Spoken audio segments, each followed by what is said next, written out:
I walked into the bank to close a drained checking account, expecting to leave with nothing but $20 and a ruined life.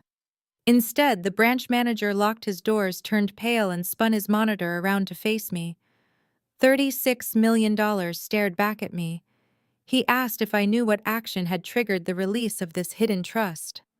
I just smiled. The people who unknowingly unlocked my financial freedom were the same family members who had just tried to throw me out on the street. I am Naomi, 33 years old, and I work as a supply chain analyst.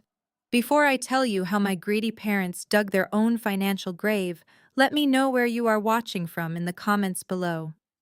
Hit like and subscribe if you have ever used cold hard logic to destroy toxic family. Growing up in Chicago, I learned early that my parents, Patricia and Richard, viewed love as a transaction. Everything was about image status and climbing the social ladder. My younger sister Madison was their golden child. She was loud, demanding, and perfectly willing to play the role of the helpless princess to get whatever she wanted. I was the quiet one, the scapegoat who preferred spreadsheets and data to country club gossip. I built a solid career optimizing supply chains, but to my parents, I was a boring disappointment who refused to network with the right people. The only person who ever saw my true value was my grandfather. When he passed away 7 years ago, he bypassed my parents completely and left his beautiful 4-bedroom Victorian home directly to me. My parents were furious, but the will was ironclad. For 7 years, I poured every spare paycheck into that house. I paid the property taxes, fixed the plumbing, restored the floors, and made it my sanctuary. That sanctuary was violated on a Tuesday morning.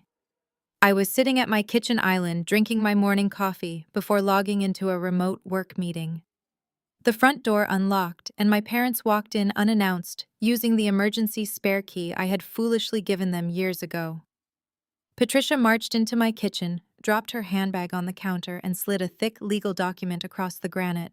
"Sign the quitclaim deed, Naomi," she said, not even bothering to say hello. "Do not make this more difficult than it has to be." I stared at the bold letters at the top of the page transferring ownership of my home. I looked up at my mother. "You are joking," I said, keeping my voice flat. "You came into my home to tell me to sign over my property. It is not just for you to give away to strangers, my father." Richard chimed in, crossing his arms as he stood blocking the hallway. "It is staying in the family. Madison and Jamal need this house more than you do." I let out a harsh laugh.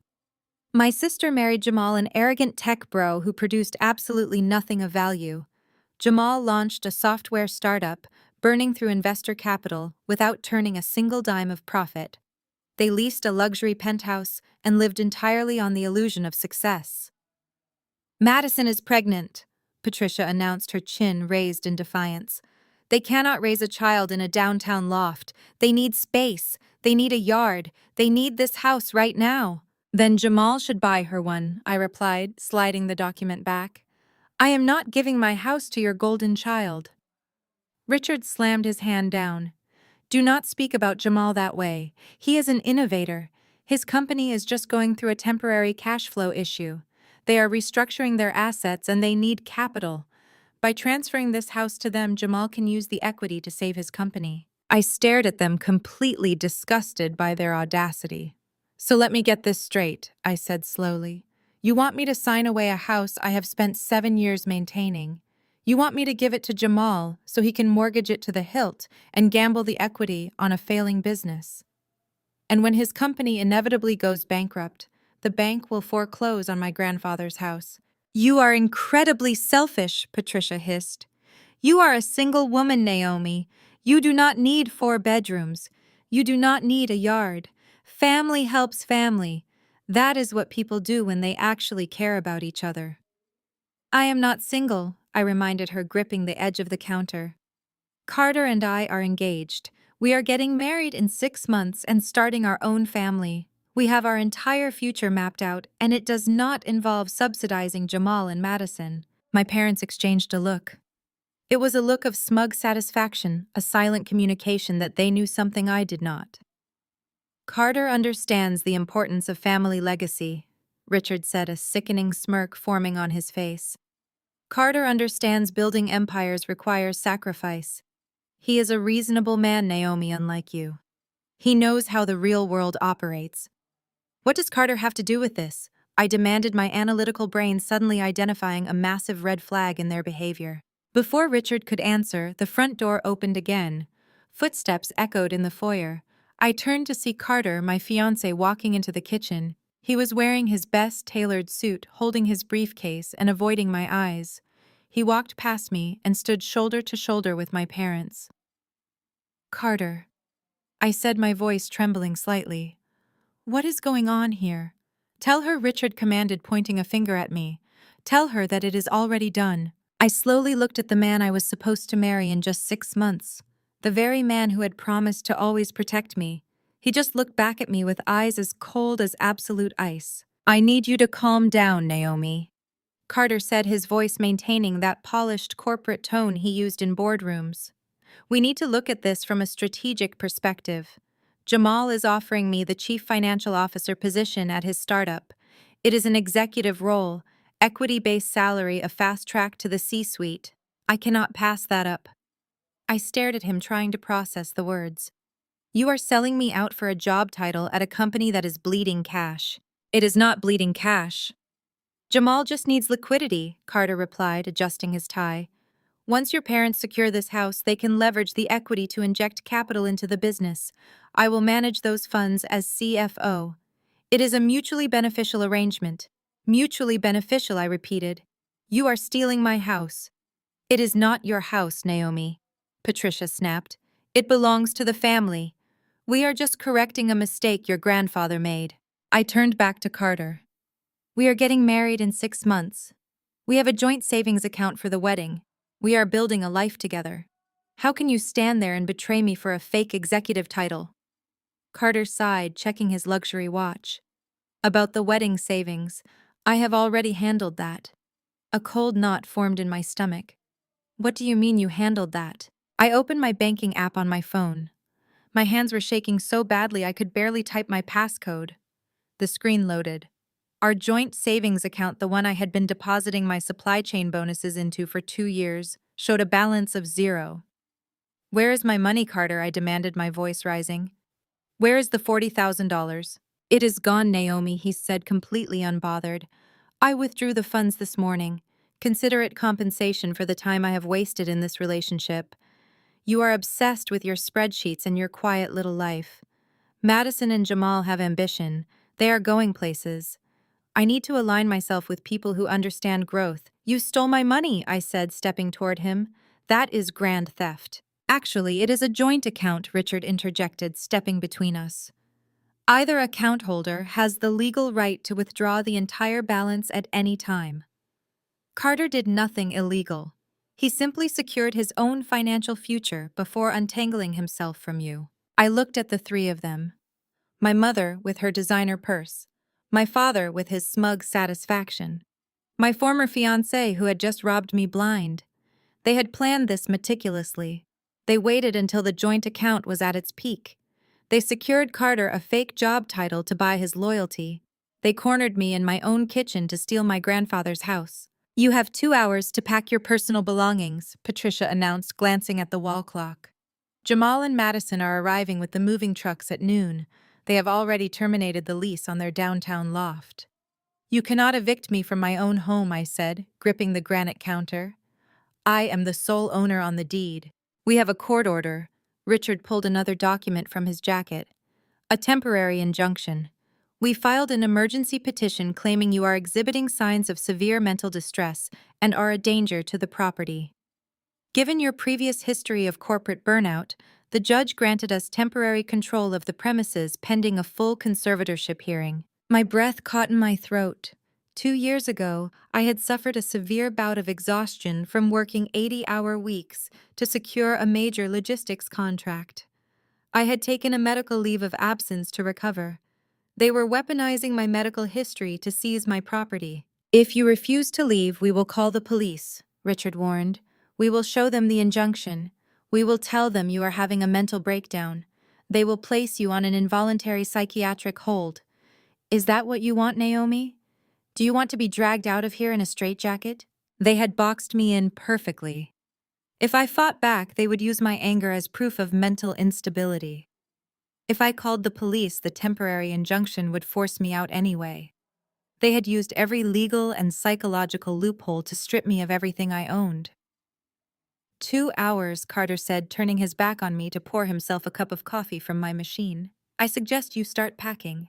The master bedroom belongs to Madison now, so please ensure you clear out the closet completely. I did not scream. I did not cry. Crying was exactly what they wanted.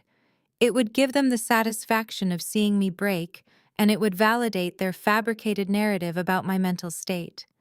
My supply chain training kicked in. When a vendor defaults, you do not panic. You pivot. You assess the remaining assets, you calculate the loss, and you execute a contingency plan. I turned without another word and walked up the stairs to my bedroom.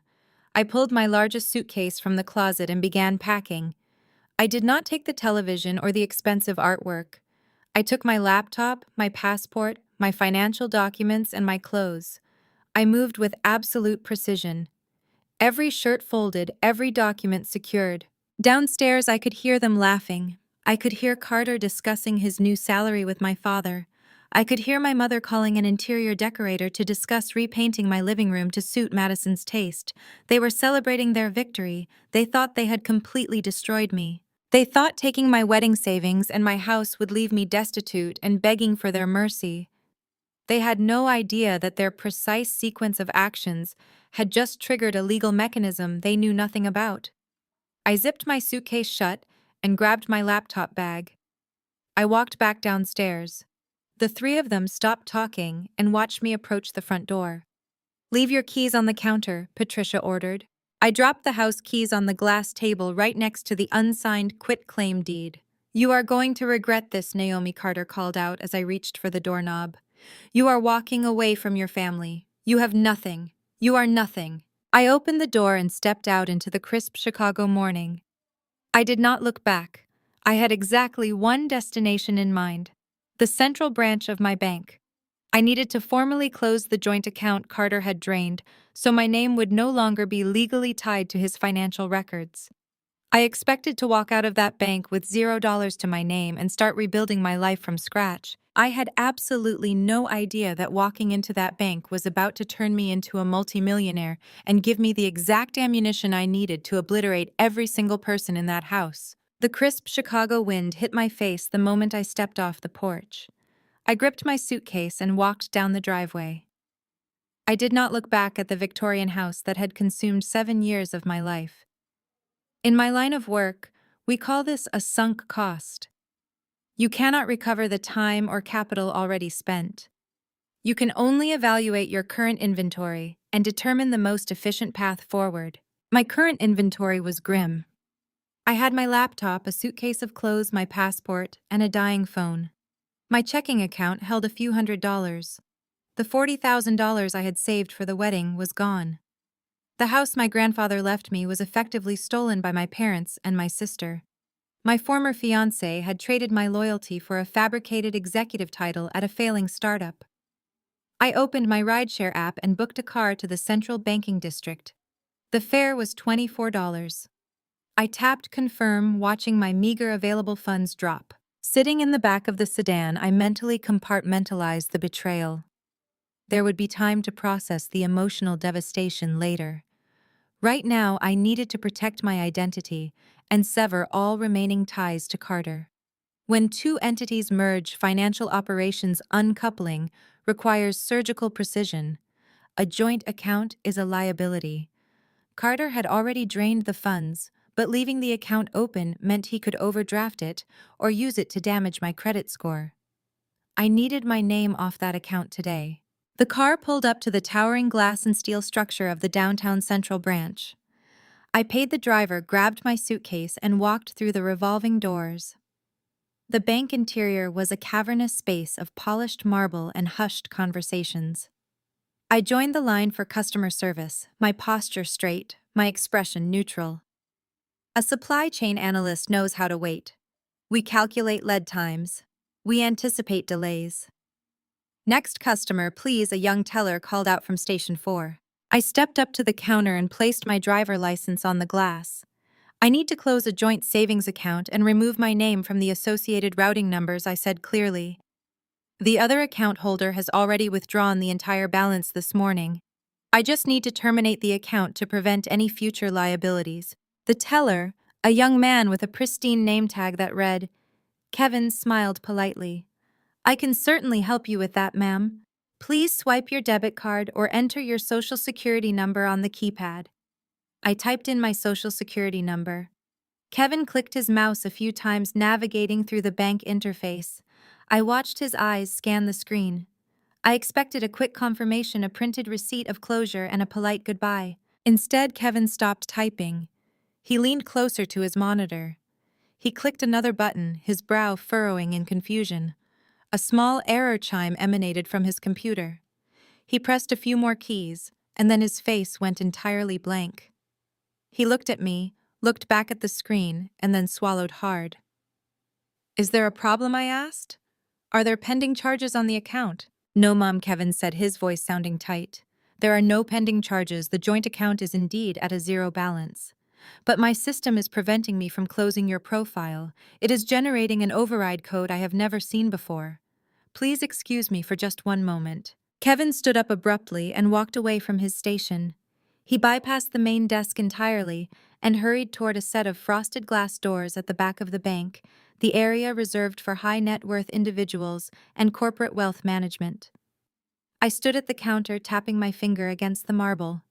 I wondered if Carter had done something worse than draining the cash. Had he taken out a line of credit against my name? Had my parents flagged my identity using that fraudulent conservatorship injunction? 5 minutes passed. Finally, the frosted glass doors opened. A man in his late 50s emerged, accompanied by Kevin. The older man wore a bespoke navy suit that screamed executive authority.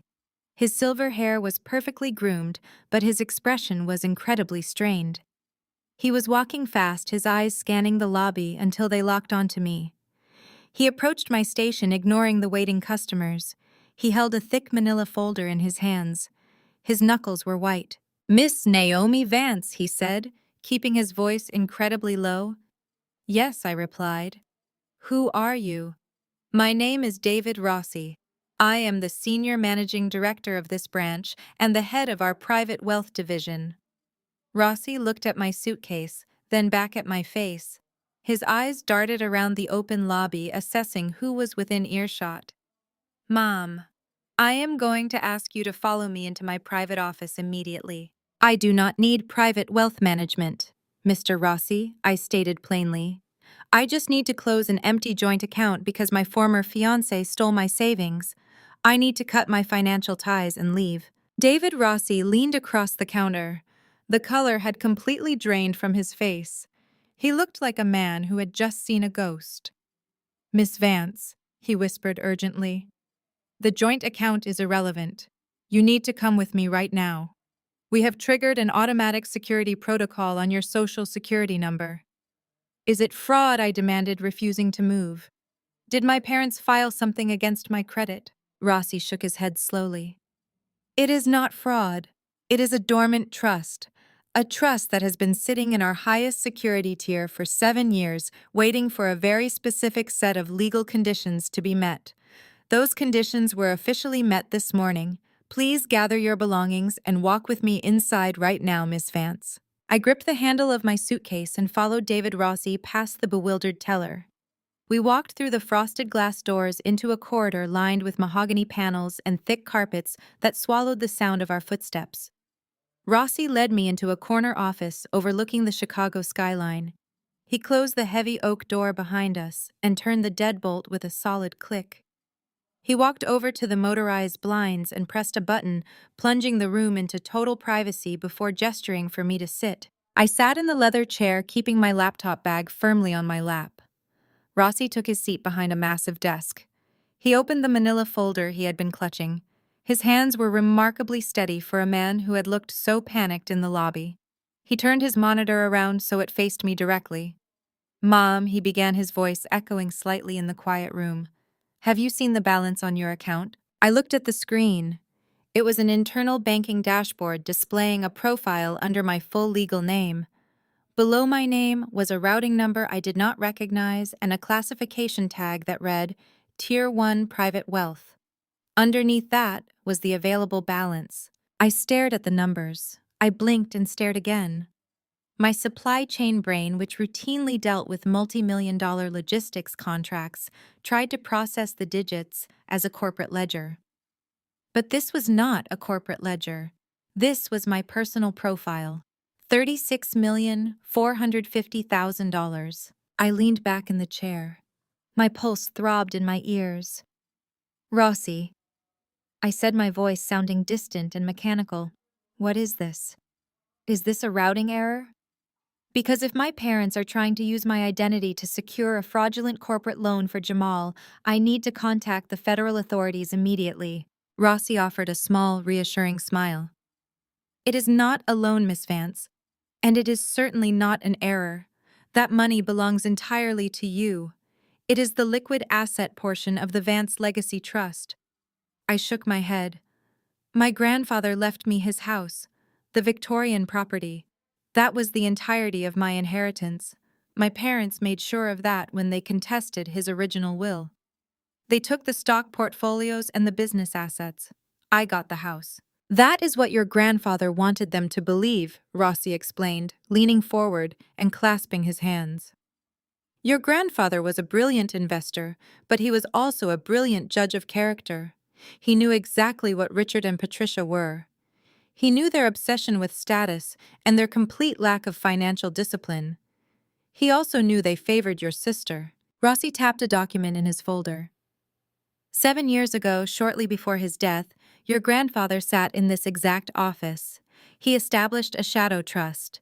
He funded it with his most lucrative offshore investments and private equity shares. He named you as the sole beneficiary, but he placed a highly specific and unusual legal lock on the account. A dead man switch of sorts. I stared at the staggering number on the screen. $36 million. My mind raced through the implications. Why lock it, I asked. If he wanted me to have it, why hide it for 7 years? Because he knew your parents would try to destroy you to get to it, Rossi said, his tone hardening with professional disgust. He knew that if he simply handed you $36 million at age 26, your parents would relentlessly manipulate you, sue you, or emotionally blackmail you until they drained every last cent. They would have used Madison to guilt you into funding her lifestyle. Your grandfather wanted you to build your own life first. He wanted you to develop your own professional skills and understand the value of a dollar. More importantly, he needed your parents to show their true colors completely and irrevocably before you received the capital to fight back. A cold realization began to wash over me. The trigger, I murmured. You said a legal condition was met this morning. Rossi nodded, pointing to a highlighted section of the legal document. The trust was designed to remain dormant until a specific triggering event occurred. The exact wording stipulates that the trust shall instantly unlock and transfer full executive control to Naomi Vance upon the execution of a hostile legal action by Patricia or Richard Vance resulting in the forced deprivation of Naomi primary residence. The room fell completely silent. The pieces clicked into place with horrifying precision. The injunction, I said, my voice dropping to a whisper. Rossi gave a sharp nod. At 9 o'clock this morning, your parents filed an emergency injunction in the county court to have you legally removed from the Victorian property under the guise of mental instability. They submitted the paperwork to the county clerk. Because your grandfather tied the property deed to our bank's legal monitoring system the moment that injunction was filed, the system flagged it. By attempting to throw you out on the street and steal the only asset you possessed, they inadvertently turned the final key. They unlocked the vault. I sat perfectly still. The sheer poetic justice of it was almost too immense to process. Patricia and Richard had plotted for months. They had manipulated Carter into draining my wedding funds. They had used my previous exhaustion against me. They had timed their attack perfectly to leave me destitute and homeless just to fund Jamal and his failing startup. And in doing so, they had handed me the greatest financial weapon imaginable, The funds are fully cleared. Rossi continued, his steady voice bringing me back to the present. The 36.45 million is liquid cash. There are also several extremely diversified real estate holdings and stock portfolios attached to the legal trust, which we can review later. I stared at the screen as Rossi navigated away from the liquid asset dashboard and opened a secondary portfolio tab. My eyes scanned the lines of data. Commercial real estate properties in downtown Chicago, a logistics warehousing complex near the airport, blue-chip dividend-yielding stocks. The total net worth of the Crawford Legacy Trust was pushing well past $80 million. The $36 million in cash was just the operational liquidity. My grandfather, Victor Crawford, was a titan of industry. He built a regional logistics empire from a single delivery truck in the 1970s. I knew he was successful, but my parents always acted like his wealth was tied up in outdated industries and old-fashioned pensions. They treated him like a relic. Now looking at this screen, I realized he was not a relic. He was an absolute mastermind. Rossi poured a glass of water on his desk and pushed it toward me. Victor was my first major client when I started in private wealth management, Rossi said, taking a seat again. I managed his assets for 25 years. He understood the mechanics of value. He also understood the fundamental flaws of his own son. I took a sip of the water. The cold liquid helped ground me. Why did he cut my father out entirely, I asked. I always knew there was friction between them, but Richard claimed it was a mutual parting of ways. He told everyone grandfather was too rigid to understand modern venture capital. Rossi let out a dry laugh. Richard was a parasite. That is not a banking term, Miss Crawford, but it is the most accurate description. 30 years ago, your father attempted to leverage 3 of your grandfather's commercial warehouses to fund a luxury brand that Patricia wanted to start. They forged Victor's signature on a preliminary loan application. They were trying to secure a massive line of credit to buy a yacht and a country club membership, all disguised as corporate networking expenses. My jaw tightened. That sounded exactly like Patricia and Richard. They viewed capital only as a mechanism to buy prestige. Victor caught the fraud before the bank finalized the paperwork, Rossi continued. He did not press criminal charges because he did not want a public scandal dragging down the company stock. But he immediately severed Richard from the family business. He liquidated a minor trust, gave your father a one-time payout of $2 million, and made him sign a legally binding severance agreement. He told Richard that was the last cent he would ever receive from the Crawford estate. And they blew through that $2 million, I guessed. In less than 5 years, Rossi confirmed. They spent it on leased luxury cars, private school tuition for Madison, and keeping up appearances. When the money ran out, Richard became a middle management consultant, pretending he was a high-level executive. They survived on credit cards and borrowed prestige, but Victor kept watching from a distance. He watched them raise you and your sister, Rossi said, his tone softening slightly. He saw how they paraded Madison around like a show pony, catering to her every whim. And he saw you, Naomi. He saw you taking advanced mathematics courses. He saw you paying your own way through university by working night shifts. He saw you enter the supply chain industry, the very industry he helped pioneer. He recognized his own analytical mind in you. So why not just leave it to me directly, I asked. Why the Victorian house? Why the trap? Because wealth is a target, Rossi explained, leaning forward. If Victor had left you $80 million at age 26, your parents would have smelled the blood in the water. They would have used every psychological manipulation in their arsenal to break you. They would have used Madison to play the victim. They would have filed endless frivolous lawsuits tying up the assets in probate court for decades. They would have bled you dry through legal fees and emotional warfare. I nodded slowly. He was right. Patricia and Richard were relentless. If they knew I had capital, they would have never stopped hunting me. The Victorian house was a strategic decoy, Rossi said, tapping his pen against the manila folder. Victor explicitly left the house to you because it was a tangible, visible asset. It gave your parents something to focus their greed on. It gave them a target that was not the primary fortune. He knew that eventually their financial mismanagement would catch up with them. He knew that eventually they would cross the line from emotional manipulation to outright legal theft. And Jamal was the catalyst, I realized. Exactly, Rossi said. Jamal failing startup provided the desperation. Your parents needed capital immediately to maintain their facade. The Victorian house had appreciated significantly in value over the last 7 years, thanks to your meticulous upkeep. They needed that equity. By filing that temporary injunction to evict you under false medical pretenses, they committed a hostile legal action against the primary beneficiary. Rossi opened the manila folder and slid a thick stack of documents across the desk. The trust was drafted by a team of Supreme Court litigators. The dead man switch clause is impenetrable. The moment the county clerk stamped their injunction this morning, the trust automatically transferred from a holding entity into your direct executive control. Your parents legally executed their own disinheritance. I looked down at the documents. They were transfer forms, authorization codes, and executive summary profiles. I picked up the heavy silver pen resting on Rossi's desk.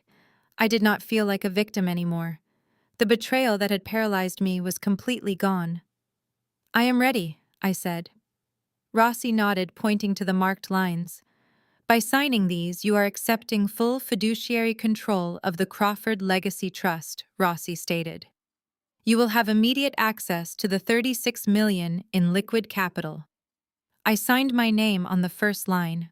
My signature was sharp. I signed the second page, then the third. With every stroke, I was rewriting my reality.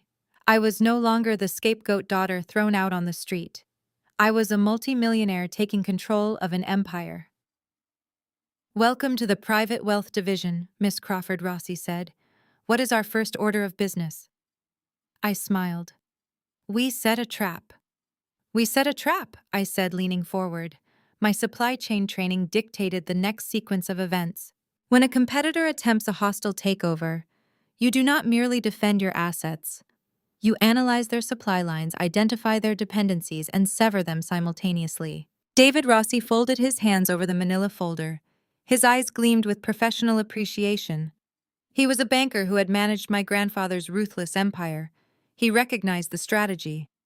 Tell me exactly what you need, Naomi. First, I need absolute anonymity, I explained.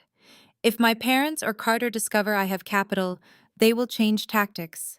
They will play the victim or attempt further legal sabotage. I need 3 limited liability companies established by the end of business today. They must be registered in Delaware to ensure maximum privacy. My name cannot appear on any public registry. Rossi picked up his phone, pressing a speed dial button. Get the corporate structuring team on standby, he ordered. We need 3 Delaware entities rushed through expedited filing. I want tax identification numbers generated within the hour. He hung up. Do you have names in mind? Apex Holdings, I said. That will be the primary operational entity. Vanguard Logistics for the secondary. Ironclad Equity for the third. Rossi wrote the names down. Now we map the vulnerabilities. I continued pulling my laptop from its bag. I booted up the system. I need your wealth management team to run a forensic audit on a technology startup called Synthwave Solutions. It is run by my brother-in-law Jamal. He is a charismatic tech founder who relies entirely on venture capital and smokescreens. My parents just stole my house so he could secure a line of credit. That means his cash flow is non-existent. I want to know exactly who owns his debt. Rossi jotted down the company name. My analysts access secondary market data daily. If his debt has been packaged or sold to private creditors, we can locate it. If he is defaulting, we can acquire it. Second target, I said, opening a spreadsheet. A venture capital firm called Horizon Ventures. They just hired my former fiancé, Carter, as their incoming chief financial officer. Carter traded our relationship for a fake executive title. He thinks he secured his future by aligning with Jamal. I want to know everything about Horizon Ventures. Their liquidity, their outstanding liabilities, and which of their primary investors might sell a controlling stake. Third target. I said, my voice dropping in temperature. Richard and Patricia Vance. They live beyond their means. They lease luxury cars they cannot afford, and maintain country club memberships on credit. They just filed a fraudulent court order claiming I am mentally unstable. I need a quiet, independent investigation into their personal finances. If they forged my grandfather's signature 30 years ago, it is highly probable they forged my signature on financial documents while I lived in that house. I want every credit application, mortgage document, and tax filing scrutinized. Rossi typed furiously on his secure terminal. The structuring team is already filing the paperwork. The audits on Synthwave Solutions and Horizon Ventures will commence immediately. Finding the personal records of your parents requires a specialized private investigator. I have a former federal agent on retainer who excels at forensic accounting. Hire him, I commanded. Cost is not an issue. Rossi stopped typing and smiled. You are remarkably calm, Naomi. Most clients who discover an 8-figure trust fund experience profound emotional shock. You bypass the shock entirely. Emotional shock is an inefficient response to betrayal, I stated plainly. My mother and father did not act out of sudden passion. They executed a coordinated extraction of my resources. They used my sister Madison as a prop. They used Jamal as a vehicle. They weaponized my previous medical leave. They bought my fiancé. That level of betrayal does not warrant tears. It warrants absolute structural annihilation. Rossi nodded, his respect evident. Your grandfather would be incredibly proud.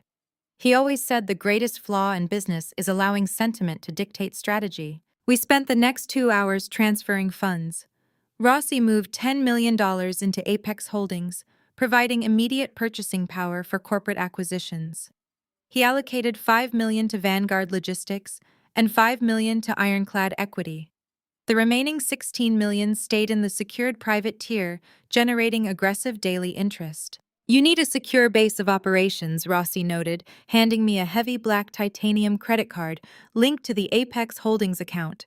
You cannot return to your apartment. They might try to physically intimidate you if their legal maneuvers fail. I took the card. The cool metal felt heavy with authority. I am booking a long-term suite at the Four Seasons downtown under Apex Holdings. It has high-level security. I can conduct my daily logistics job remotely while orchestrating this takeover. I will have a private security detail sweep the suite before you arrive, Rossi added. Your parents might grow desperate when they realize the Victorian house is heavily monitored by my legal team and cannot be easily mortgaged. Let them grow desperate, I said, slipping the laptop into my bag. Desperation leads to sloppy accounting. Jamal will over-leverage his startup. Carter will sign fraudulent financial statements. Patricia and Richard will dig a hole they can never climb out of. Rossi stood and extended his hand. We shook firmly. It was the handshake of two architects finalizing a blueprint for destruction. I will contact you the moment the forensic audits yield actionable data. I walked out of the frosted glass doors and through the marble lobby. I stepped out into the biting Chicago wind. A black luxury sedan arranged by Rossi was waiting. I slid into the leather interior and pulled out my phone. I created a burner account and navigated to Jamal's social media page. He had just posted a live video. He was standing in my grandmother's kitchen holding a glass of champagne. Madison was beside him rubbing her belly. Carter was laughing with my father in the background. The caption read, "Celebrating massive corporate expansion. Big moves coming for Synthwave Solutions." I locked my phone screen. They were celebrating their theft in a house they stole, unaware that the ground beneath them had just turned into quicksand. I leaned back against the plush seat and watched the city skyline roll past. The analytical pivot was complete. The board was set. Now it was time to let them hang themselves. I settled into the penthouse suite at the Four Seasons with the calculated precision of a general establishing a command center. The security detail Rossi provided had already swept the rooms, ensuring total privacy. I unpacked my laptop connected to the encrypted network and arranged my monitors across the glass dining table overlooking the city. My physical environment was secure. My capital was protected. Now I simply had to sit back and observe the enemy camp. Over the next 48 hours, my sister and her husband unleashed a masterclass in digital vanity. I monitored their activities through a proxy account recording every post, every live stream, and every arrogant comment. They were not just moving into my house, they were executing a hostile occupation and broadcasting it to the world. Jamal was the first to aggressively market their stolen lifestyle. As the founder of Synthwave Solutions, he cultivated the persona of a visionary African-American tech entrepreneur. He wore expensive turtlenecks, custom sneakers, and spoke entirely in Silicon Valley buzzwords. But without actual capital, his persona was just an empty shell. My grandfather's house gave him the backdrop he desperately needed to fake his success. On Wednesday morning, Jamal posted a high-production video on LinkedIn. He stood on the restored oak staircase of my home, gesturing expansively to the vaulted ceilings.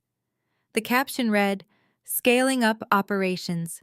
Synthwave Solutions has officially acquired a new executive retreat for our leadership team. Big things happen when you align with the right visionaries."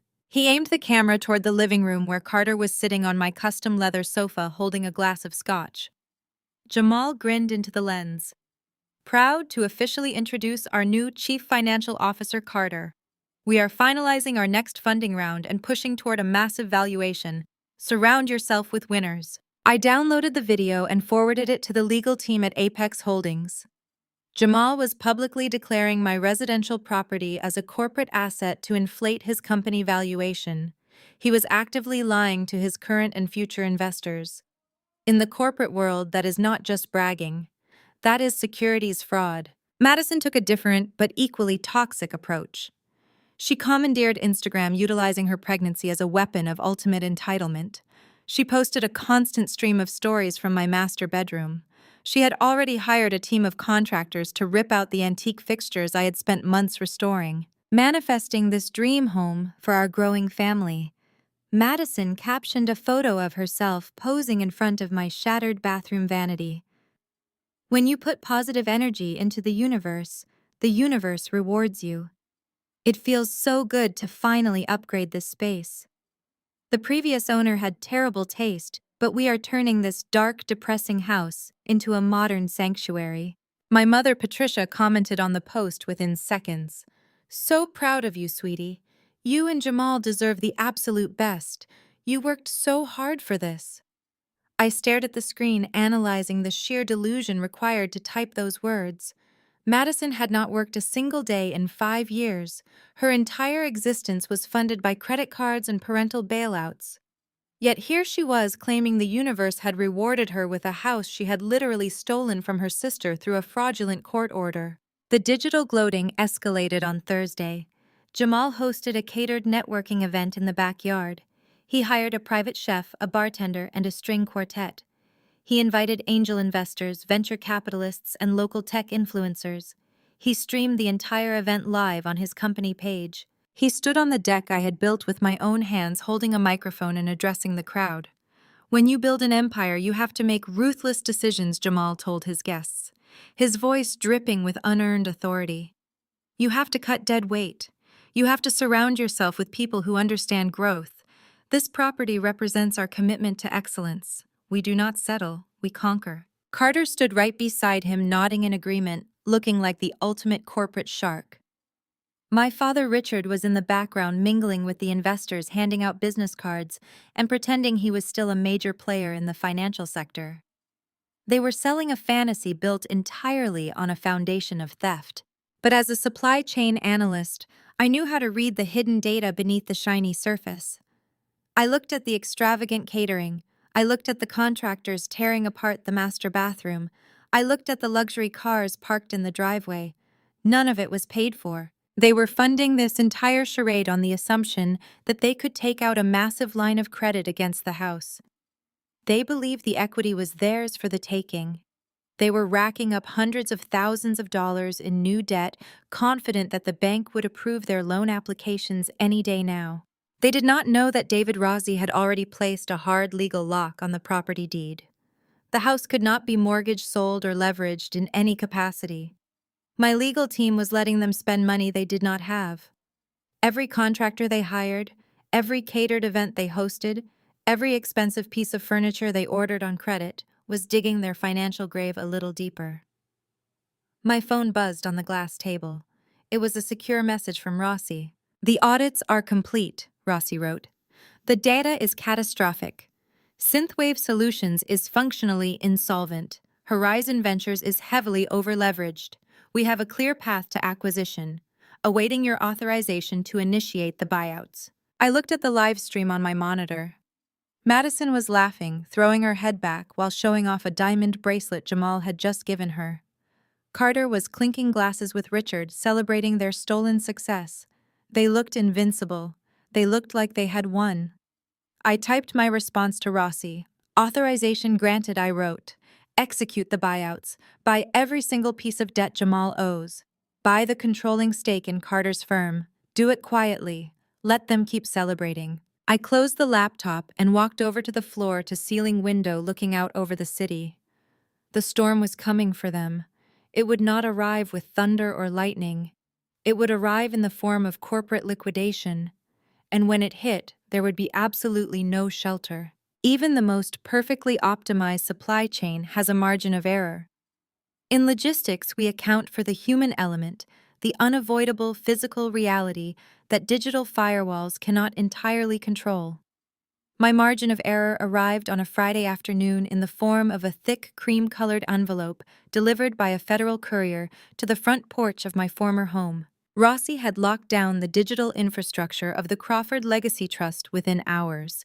But the original trust documentation drafted 7 years ago by my grandfather contained an archaic compliance clause.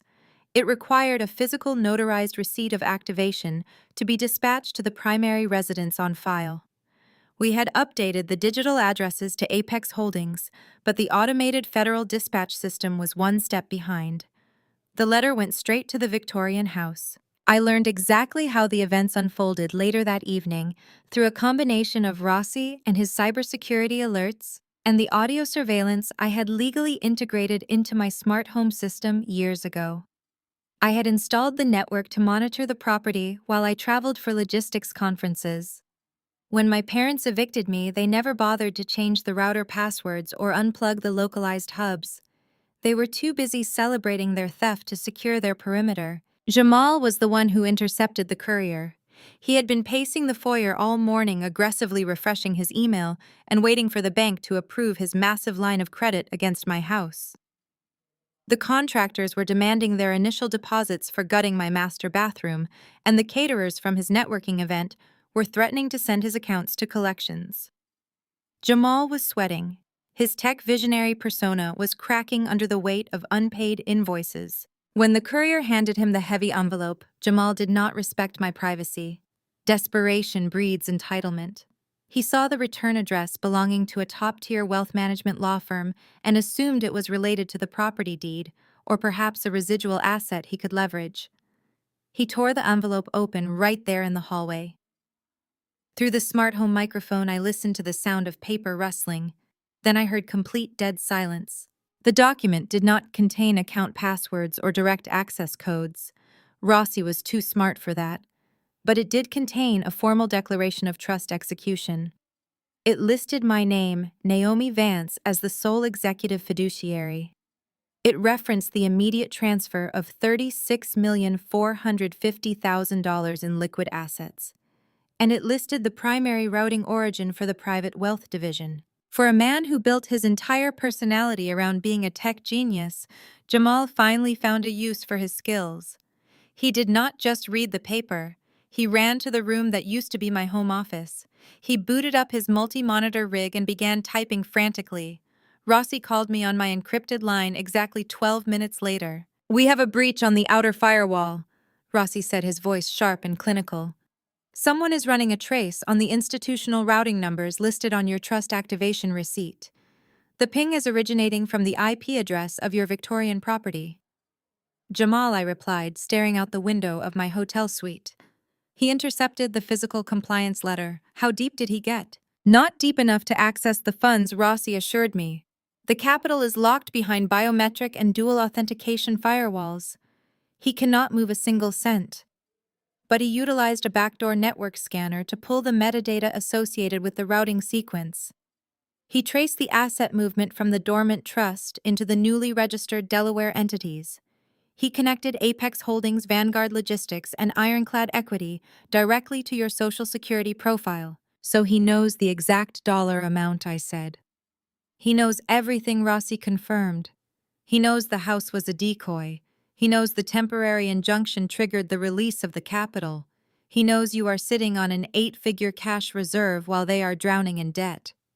I thanked Rossi and disconnected the line. I opened my surveillance dashboard and tapped into the living room audio feed. The atmosphere in my stolen house had shifted from arrogant celebration to absolute chaotic panic. Jamal had summoned the rest of the family. I listened as he paced across the hardwood floors, his voice pitching an octave higher than usual. "You do not understand," he yelled, pacing furiously. I bypassed the standard commercial lookup. I ran the tax identification strings through a secondary registry aggregator. It bounced off a Delaware corporate shield, but the metadata leaked the principal fiduciary. It is her. The bank did not just deny our line of credit. They denied it because we do not own the equity. Naomi does not even care about this house. It was a distraction. She has $36 million sitting in a private wealth account right now. I heard a glass shatter. It sounded like Patricia dropping her wine. 36 million. Richard gasped, his voice tight with shock. That is impossible. My father liquidated everything. He gave me 2 million and said that was the end of it. He lied. Carter interjected, his corporate calmness completely evaporating. Victor Crawford hid his primary liquidity in a shadow trust. And Naomi has it. She has all of it. The audio feed captured Madison whining, her voice grating and shrill. But we have the house. We have the injunction. We won. We won a piece of wood and some bricks, Jamal snapped, losing his temper with his wife. We are in debt, Madison. I owe my investors millions. Carter just quit his job to join a company that has no runway. We leveraged everything on the assumption that this property was a gold mine. Meanwhile, your sister is a literal multimillionaire. The silence that followed was heavy with the crushing weight of their collective realization. They had spent months plotting to steal my only asset. They had successfully ambushed me, drained my wedding funds, and thrown me onto the street. They had gloated and celebrated their brilliant maneuver. And now they realized they had fought a brutal war over a single pawn while I had just inherited the entire chessboard. They did not know that I was already executing hostile takeovers of their financial lifelines. They only knew that their scapegoat, the daughter they deemed a boring disappointment, was holding a fortune that could solve all their problems. The dynamic shifted instantly. They were no longer the predators hunting a weak target. They were desperate scavengers staring at a vault they could not open. I closed the audio feed and opened my investment terminal. Knowing that they knew did not change my strategy. It only accelerated their desperation. Jamal realized the truth, but his arrogance would not let him accept defeat. He would tell them they could find a way to access the funds. They would try to pivot. They would try to manipulate the system. Let them try. I typed a quick email to my legal team at Apex Holdings, instructing them to finalize the debt acquisition for Jamal's startup. The clock was ticking, and the trap was fully armed. I kept the audio feed active on my secondary monitor. The initial shock inside my stolen Victorian house had rapidly mutated into a toxic cocktail of greed and panic. I listened as my family migrated from the foyer into the formal dining room. This was not a family meeting. It was a war council organized by thieves who had just realized their target was holding the keys to the kingdom. I boosted the audio gain. Chairs scraped against the hardwood floor. Ice clinked against glass, as someone, likely my father, poured a heavy drink. We need to approach this methodically, Richard said, his voice echoing slightly in the large room. If Victor structured that trust, there are legal barriers. But no legal barrier is entirely impenetrable. There is always a back door. We just have to find it. Jamal scoffed, pacing the length of the dining room. A back door to $36 million managed by a private wealth division. Do you think David Rossi left a back door open? The man is a fortress. He flagged my trace attempt within 12 minutes. If we try a direct cyber approach, we will end up with federal charges. We cannot hack a Tier 1 bank account. Then we sue her, Patricia suggested, her tone dripping with sudden venom. We file a civil suit. We claim she owes us for emotional distress or breach of verbal contract. We sue for her portion of the wedding savings she supposedly agreed to share. Carter shot that down immediately. His corporate financial training made him the most dangerous person in that room. You cannot sue a trust fund beneficiary for emotional distress and expect a summary judgment, Patricia. She has the capital to hire a defense team that will tie us up in litigation for 10 years. We do not have 10 years. We do not even have 10 days. Jamal owes his investors, and I just torched my previous career to join his sinking ship. We need immediate access to her assets, not a protracted legal battle. I sat back in my hotel suite sipping sparkling water. Carter was entirely correct. His self-preservation instincts were kicking in, revealing the absolute lack of loyalty among them. So, what do we do? Madison whined, her voice piercing through the heavy atmosphere. We have the house, but we cannot pay the property taxes without liquid cash. We cannot even pay the contractors. Are we supposed to beg her? Because she is not going to just hand over a check after we kicked her out. No one is begging Naomi for anything, Patricia snapped. She is my daughter. That money should have been mine. My father was a vindictive old man who wanted to punish me. He used Naomi as a vessel. We just need to correct the vessel. The sheer narcissism of my mother was astonishing. Even faced with irrefutable proof of my grandfather's intent, she still viewed herself as the true victim and rightful heir. There has to be a legal loophole, Carter muttered. I heard the sound of a laptop opening. He was likely searching for trust law precedents. If the trust was triggered by the injunction, that means her executive control is conditional on her capacity to manage it. What if she violates the fiduciary terms? Fiduciary terms require proof of financial mismanagement, Jamal said. We cannot prove that. She just locked it down in 3 Delaware entities. She is moving like a ghost. I watched the audio levels spike as Richard slammed his hand on the mahogany table. Think outside the box. If we cannot attack the bank, and we cannot attack the trust structure, we attack the beneficiary. We attack Naomi. The room went silent. I leaned closer to my speaker. My father was finally showing the ruthless streak that had gotten him cut out of the family business 3 decades ago. What exactly are you suggesting? Richard Carter asked, his voice cautious but intrigued. I am suggesting that Naomi is not well, Richard stated, adopting a tone of manufactured concern. She has always been fragile. She works too much. She isolates herself. Remember 2 years ago? She had a complete mental breakdown from working 80-hour weeks. She had to take a medical leave of absence. We all witnessed it. A cold chill radiated down my spine. I had taken a medical leave because I was carrying the workload of 3 analysts to secure a vital contract. It was burnout, not a mental breakdown. But I knew instantly where my father was steering the conversation. Patricia caught on immediately. Her voice brightened with malicious excitement. Yes, she was highly unstable. She was not eating properly. She shut us out. And today, when she left the house, she was incredibly erratic. Did you see her eyes? She was completely detached from reality, leaving her keys, walking out without a fight. Those are not the actions of a stable person. Jamal stopped pacing. Wait, are you saying we claim she is unfit to manage the money? Carter began typing furiously on his laptop. A conservatorship, he murmured, the pieces falling into place for him. A legal guardianship. If we can prove to a judge that Naomi lacks the mental capacity to manage a $36 million fortune, the court will appoint a conservator to manage her estate. And as her immediate family, her parents would be the primary candidates for that appointment. But she is fine, Madison objected, sounding genuinely confused. She just packed her bag and left. She did not yell or anything. Madison, shut up. Patricia snapped. Naomi is deeply unwell. She just inherited a massive sum of money, and she is experiencing a severe manic episode. She is a danger to herself and her assets. I listened as Carter began typing faster, his fingers hammering the keys of his laptop. A conservatorship requires a burden of proof, he explained, his voice slipping into the clinical detachment of a corporate auditor. We cannot simply walk into a courtroom and claim she is crazy. We need a documented paper trail. We need medical opinions. We need to demonstrate a pattern of behavior that proves she lacks the capacity to make sound financial decisions.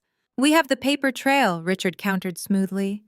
2 years ago, she was prescribed anti-anxiety medication and mandated to take a 6-week medical leave by her employer. The logistics firm required a psychiatric evaluation before she returned to work. She was diagnosed with severe stress-induced exhaustion. We take that baseline and we escalate it. We frame today as the breaking point, Jamal added, pacing back into the center of the room. Think about it from a judge perspective. She finds out her fiancé is leaving her. She gets evicted from her house. Instead of reacting normally, she goes completely numb. She packs a single suitcase, leaves her keys, and vanishes. Then hours later, she initiates complex multi-million-dollar corporate structuring using shell companies in Delaware. We spin that. We do not call it strategic. We call it a paranoid manic episode. She is hiding money in shell corporations because she believes her family is hunting her. Which we are, Madison pointed out, missing the irony entirely. Which a judge will see as a classic symptom of a severe persecutory delusion, Carter corrected, ignoring Madison's lack of tact. If we frame the creation of Apex Holdings' Vanguard Logistics and Ironclad Equity as the erratic financial maneuvers of an unstable mind reacting to a sudden windfall, we establish immediate risk to the assets. We argue that she is bleeding capital into untraceable entities because she has lost her grip on reality. I leaned forward in my chair at the Four Seasons, keeping my eyes glued to the audio waveform on my monitor. They were constructing a narrative out of thin air, twisting my calculated defensive maneuvers into symptoms of insanity. It was sociopathic. It was also incredibly dangerous. If a judge granted an emergency ex parte order for a temporary conservatorship, my parents would gain immediate power of attorney over my finances. The $36 million would fall right back into their hands before I could even defend myself. Who was the doctor who evaluated her 2 years ago? Patricia asked, her voice calculating. Dr. Harrison.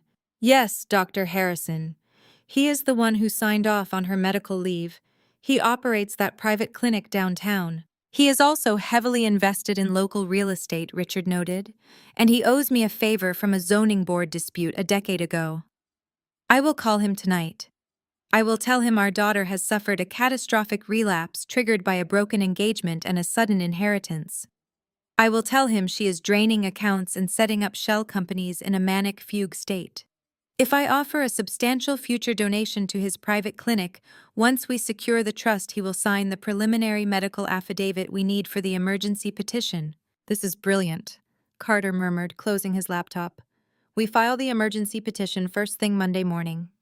The courts prioritize psychiatric holds when massive financial assets are at risk of being squandered. Since Naomi is not answering her phone and has essentially disappeared, we claim she is a flight risk. The judge grants temporary guardianship to Richard and Patricia. The moment the ink dries, we take that court order straight to David Rossi at the bank. And Rossi will have no choice, Jamal laughed, clapping his hands together. The law overrides the trust stipulations. If the primary beneficiary is declared legally incapacitated, the court-appointed guardians assume fiduciary control. The $36 million becomes ours to manage. We can authorize a massive corporate loan to Synthwave Solutions immediately, Richard concluded, pouring another round of drinks. We use the trust cash to buy out Jamal, failing debt. We pay off the contractors for this house. We secure Carter a massive signing bonus for his new role. And we put Naomi in a nice, quiet facility where she can get the help she desperately needs. I will pick out a lovely sanctuary for her. Patricia said, her tone sickeningly sweet. Somewhere out of state. Somewhere very expensive and very secure. It is the loving thing to do for a sick child. I sat in the silence of my hotel suite listening to the clinking of their glasses. They were toasting to my permanent institutionalization. They were dividing up my grandfather's fortune like pirates carving up a captured ship. They had mapped out a complete criminal conspiracy, including medical fraud, judicial manipulation, and the systematic theft of 8 figures. And they had just broadcast every single detail directly into my recording software. My hands did not shake. My heart did not race. The cold, analytical core of my brain simply cataloged the evidence. In supply chain management, when you identify a critical bottleneck, you do not just reroute the cargo. You eliminate the obstacle entirely. My family had just handed me the exact tools I needed for their absolute destruction. I opened my encrypted email client and drafted a new message to David Rossi. I attached the audio file I had just captured, compressing it for immediate transfer. I typed a concise set of instructions. David, please review the attached audio file.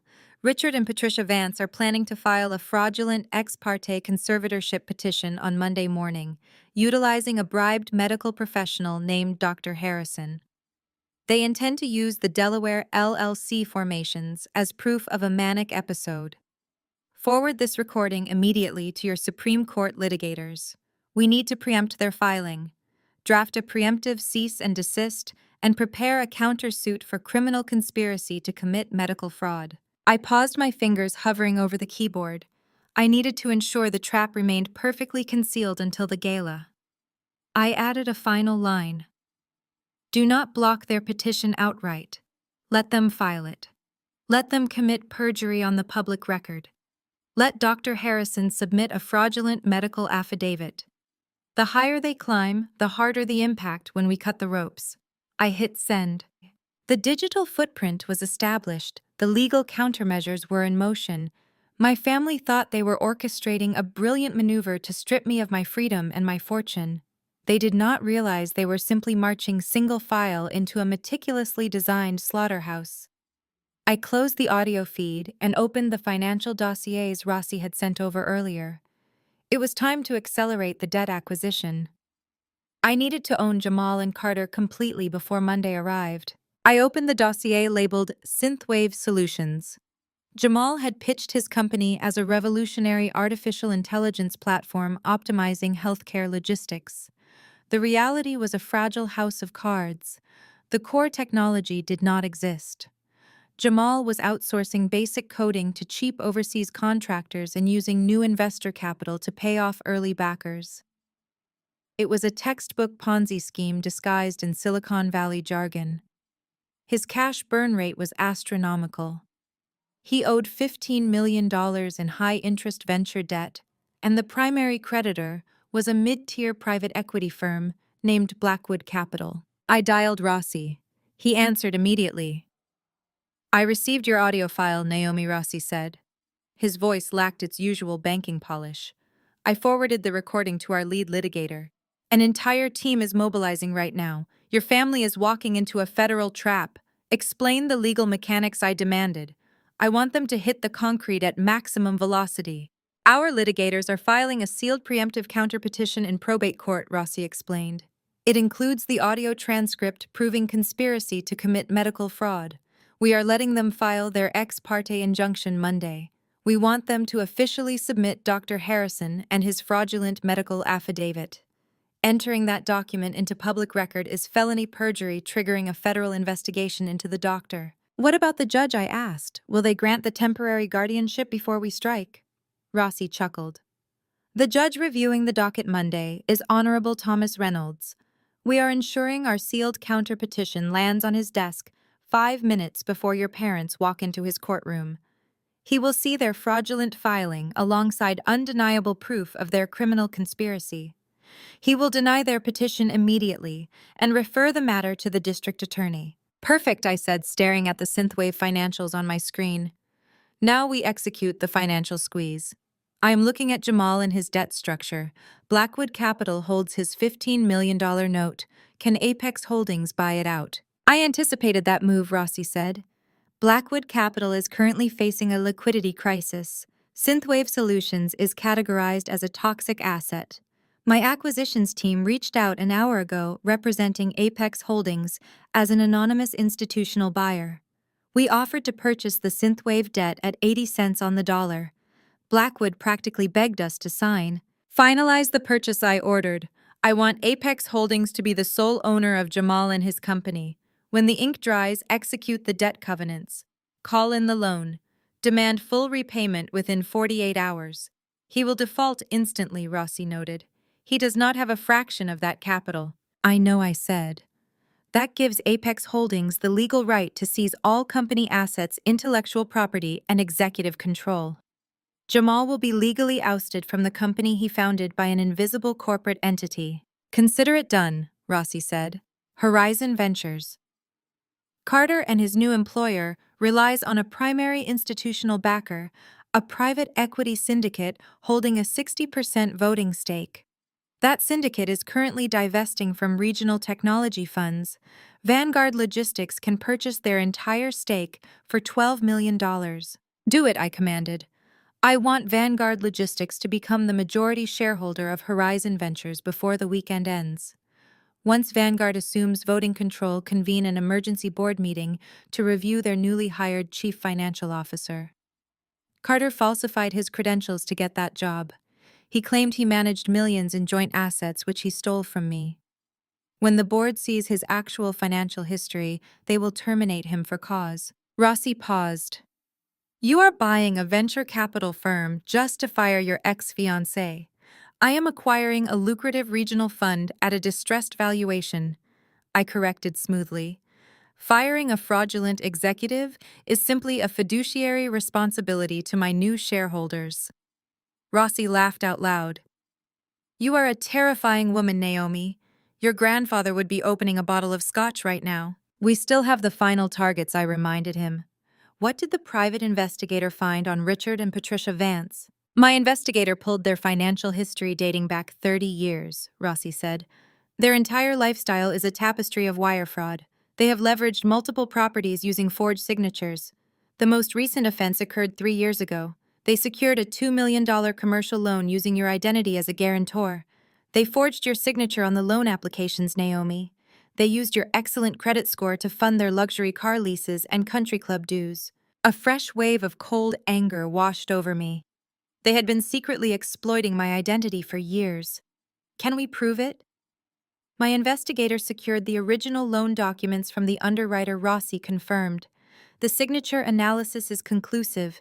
It is a blatant forgery and federal bank fraud. We are compiling the evidence packet tonight. By Monday morning, we hand it over to the Financial Crimes Division of the FBI. I looked out the window at the glittering city lights. My parents were sleeping in my grandfather's house, believing they were days away from stealing my fortune. Carter was dreaming of his new executive office. Jamal was envisioning his tech empire. Madison was wrapped in stolen luxury. They pushed me into a corner, expecting me to cower. They expected a victim. The quiet, compliant daughter who would simply pack her bags and walk away. Instead, they activated a financial predator. Rossi. I said, my voice perfectly steady. Execute every transaction. Buy the venture debt. Buy the venture firm. Prepare the fraud packets. We move from defense to absolute offense. By the time they host their celebration gala next week, I want them completely surrounded with no escape routes. The transfers are initiating now, Rossi said. Have a good evening, Naomi. I disconnected the call and closed my laptop. The board was set. The slaughterhouse doors were locked. Now I wait for the gala and watch them destroy themselves. The next 48 hours were a masterclass in forensic accounting. I did not sleep.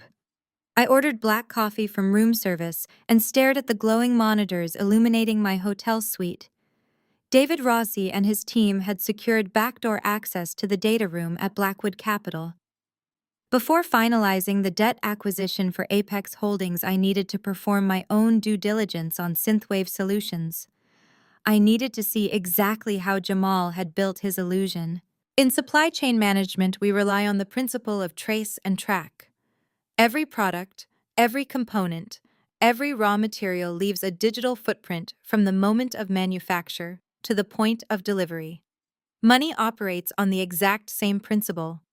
Capital cannot simply disappear.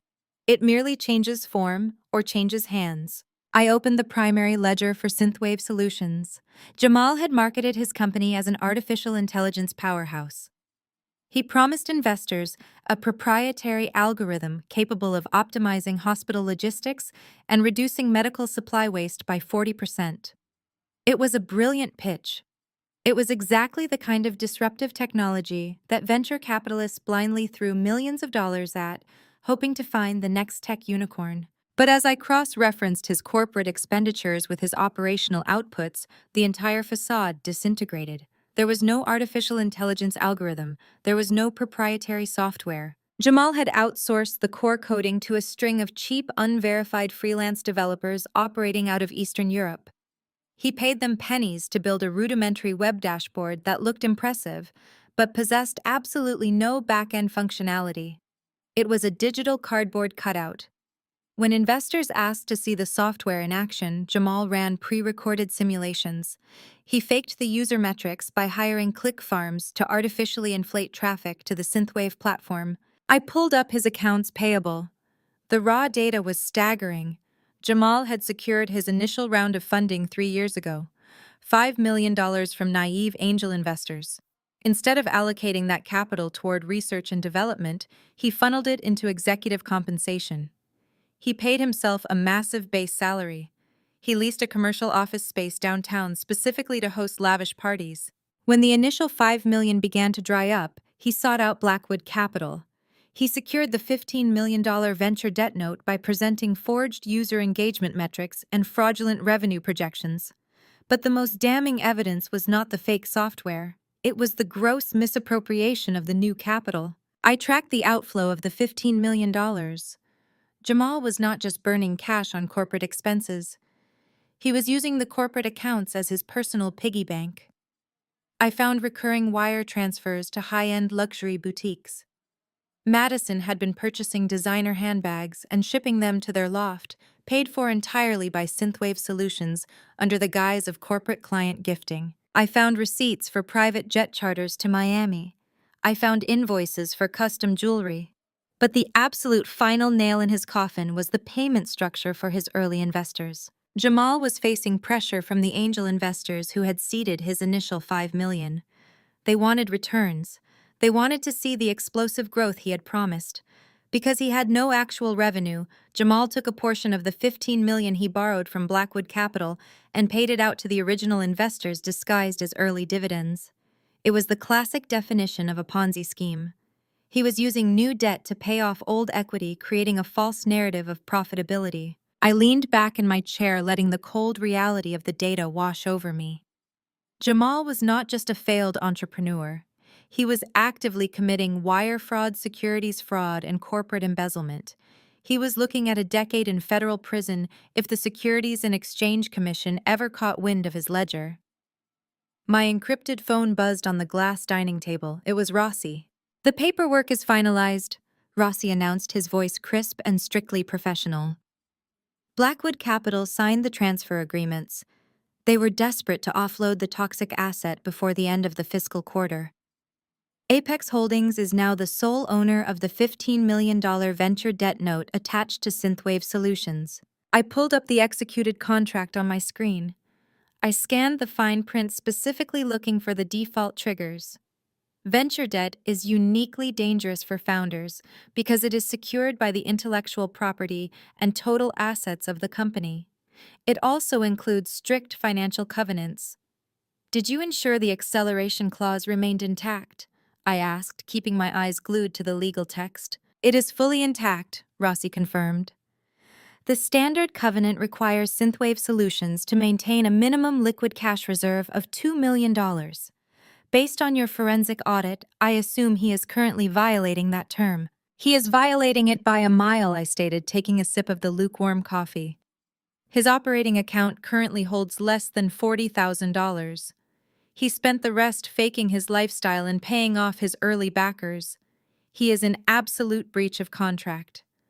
Apex Holdings has the legal right to call the entire $15 million loan due immediately. I will draft the demand letter," Rossi offered. "We can serve him officially on Monday morning." "No," I said, my voice dropping to a harsh whisper. "Do not serve him on Monday. I want him to attend the celebration gala next week feeling invincible. I want him to stand in front of his wealthy friends and toast to his fake success. Prepare the demand letter, but hold it. I will serve it to him myself." "Understood," Rossi replied. "Apex Holdings controls his fate now. He is a ghost walking." I disconnected the call and closed the synthwave dossier. Jamal had built his entire identity on the illusion of superiority. He had stood in my kitchen and mocked me. He had moved into my grandfather's house and paraded his stolen wealth online. He truly believed he was the smartest person in the room. He did not realize that a supply chain analyst does not just look at the product. We look at the entire life cycle from inception to destruction. Jamal had manufactured his own demise. I was simply optimizing the delivery route. The first pillar of their fraudulent empire belonged to me. Now it was time to secure the second. I opened a new encrypted window and pulled up the dossier for Horizon Ventures. Carter thought he had upgraded his life by stealing my savings and abandoning our future. He was about to learn that betrayal carries an exorbitant price tag. Carter thought he had upgraded his life by stealing my savings and abandoning our future. He was about to learn that betrayal carries an exorbitant price tag. I opened the Horizon Ventures dossier and began dismantling Carter and his fabricated corporate reality. Horizon Ventures presented itself as a premier investment firm, but the financial data painted a much bleaker picture. They were a mid-tier regional player heavily reliant on a single private equity syndicate that held a 60% voting stake. In the world of venture capital, holding 60% of the voting shares means you hold the leash. You dictate board appointments, you control executive compensation, and you possess the absolute authority to terminate leadership.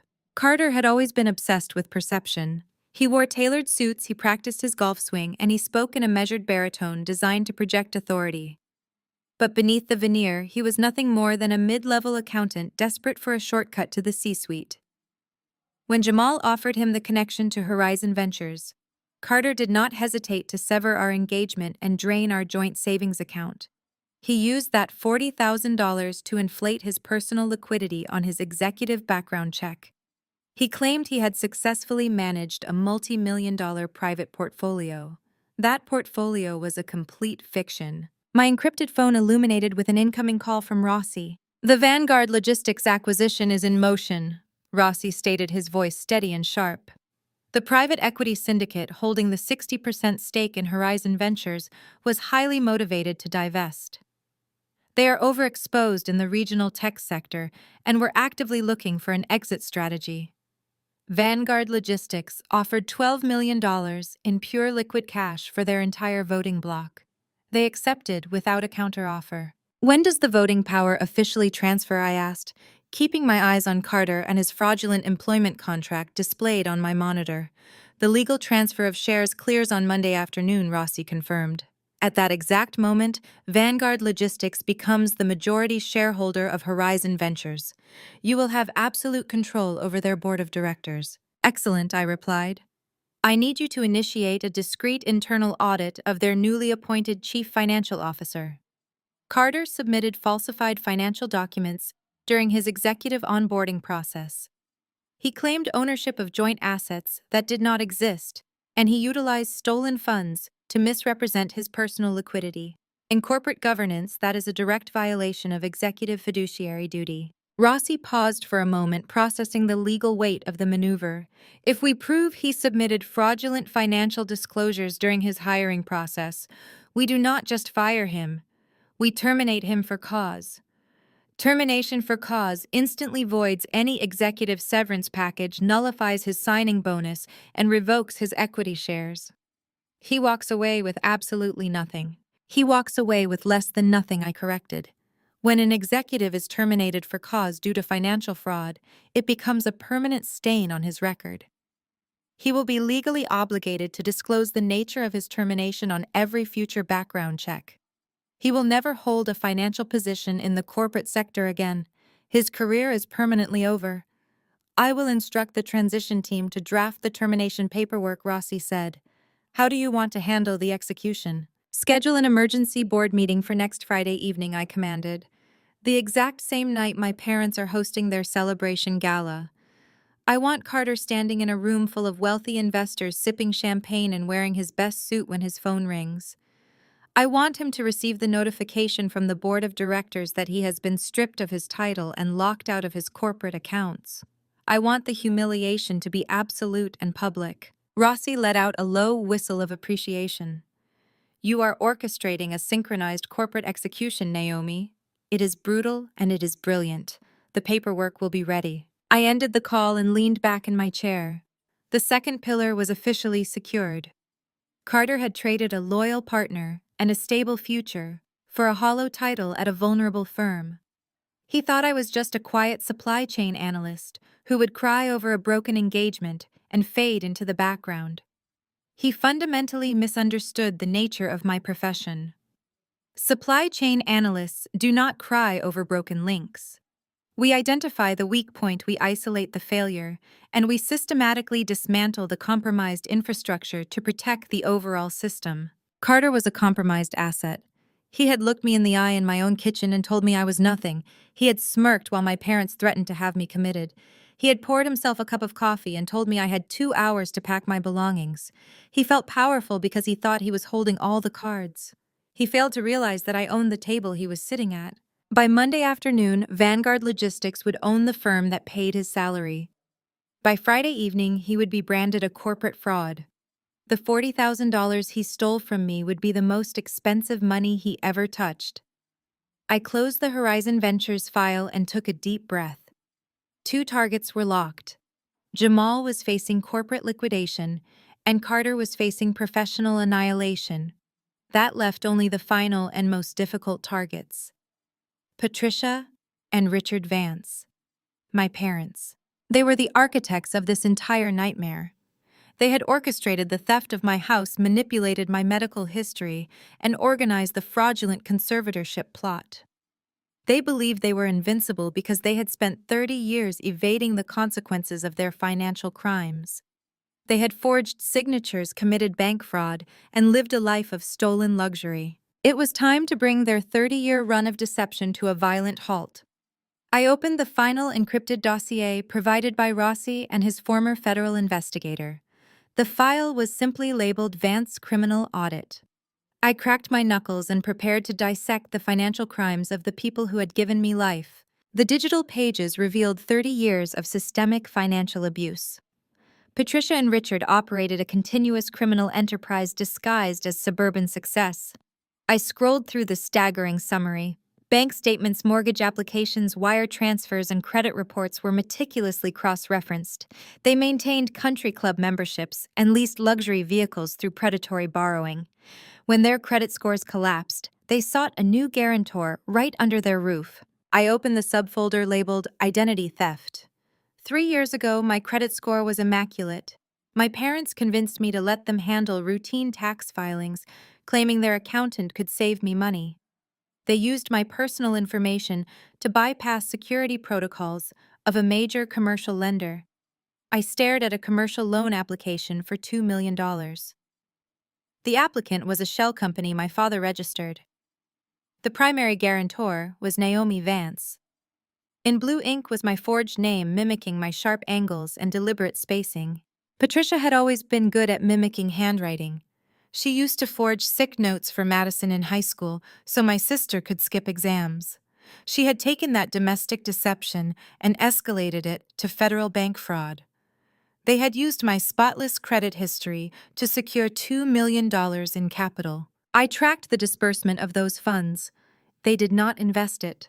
They did not start a legitimate business. They used it to pay off the arrears on their luxury cars. They bought a vacation timeshare they visited twice. They funded Madison and Jamal for their lavish wedding, making themselves look like wealthy benefactors to the groom's family. They financed a lifestyle of pure illusion while strapping a $2 million ticking time bomb directly to my Social Security number. The sheer sociopathy required to saddle your own daughter with a massive fraudulent debt was difficult to comprehend. If that loan ever defaulted, the bank would have come after me. They would have garnished my wages, seized my bank accounts, and destroyed my professional reputation. My parents had fundamentally wagered my entire future just to maintain their country club status. I felt a cold, calculating calm wash over me. In the supply chain sector, when a supplier commits gross fraud, You do not just sever the contract, you report them to the regulatory bodies to ensure they can never operate in the industry again. Patricia and Richard were about to face the ultimate regulatory body. I opened my encrypted communication channel and dialed the investigator. He answered on the second ring, his voice carrying the gruff efficiency of a veteran agent. "I am reviewing the audit," I said. "The evidence of the forged signature is conclusive. Do we have the corresponding wire transfer receipts proving they diverted the loan funds for personal use?" "We have every single receipt," he confirmed. I tracked the routing numbers from the commercial lender directly into a shadow account controlled by Richard. From there, the funds were dispersed to auto dealerships, high-end retail boutiques, and a wedding planner. It is a textbook case of wire fraud and identity theft. The paper trail is bulletproof. "Are the evidence packets ready for law enforcement?" I asked. "I have compiled 3 identical physical binders," he stated. "They contain the forged applications, the forensic handwriting analysis, the wire transfer logs, and the corresponding financial statements. This is a turnkey prosecution for the Financial Crimes Division of the FBI. The moment we hand this over, your parents are looking at multiple federal indictments. The mandatory minimum sentencing for bank fraud of this magnitude is severe. Hold the binders," I instructed. "Do not submit them to the authorities yet." The investigator paused, clearly surprised by the directive. "Miss Vance, holding evidence of a federal crime is a delicate maneuver. We have the leverage now. Why wait?" "Because they are hosting a gala next Friday evening," I explained, my voice completely devoid of emotion. "They are throwing a massive celebration to flaunt their stolen wealth and celebrate my supposed mental breakdown. They have invited their entire social circle, the country club elites, and their business associates. They want an audience. I am going to give them one." I heard a low chuckle over the line. "You want the authorities to execute the arrest warrants at the gala." "I want the FBI to walk through the front doors of that venue in the middle of my father's speech," I confirmed.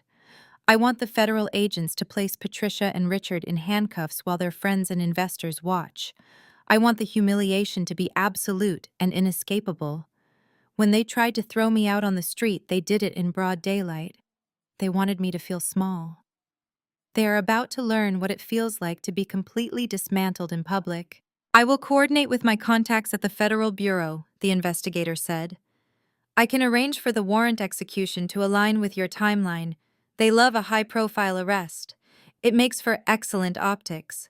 We will have the agents on standby for next Friday evening." I thanked him and terminated the call.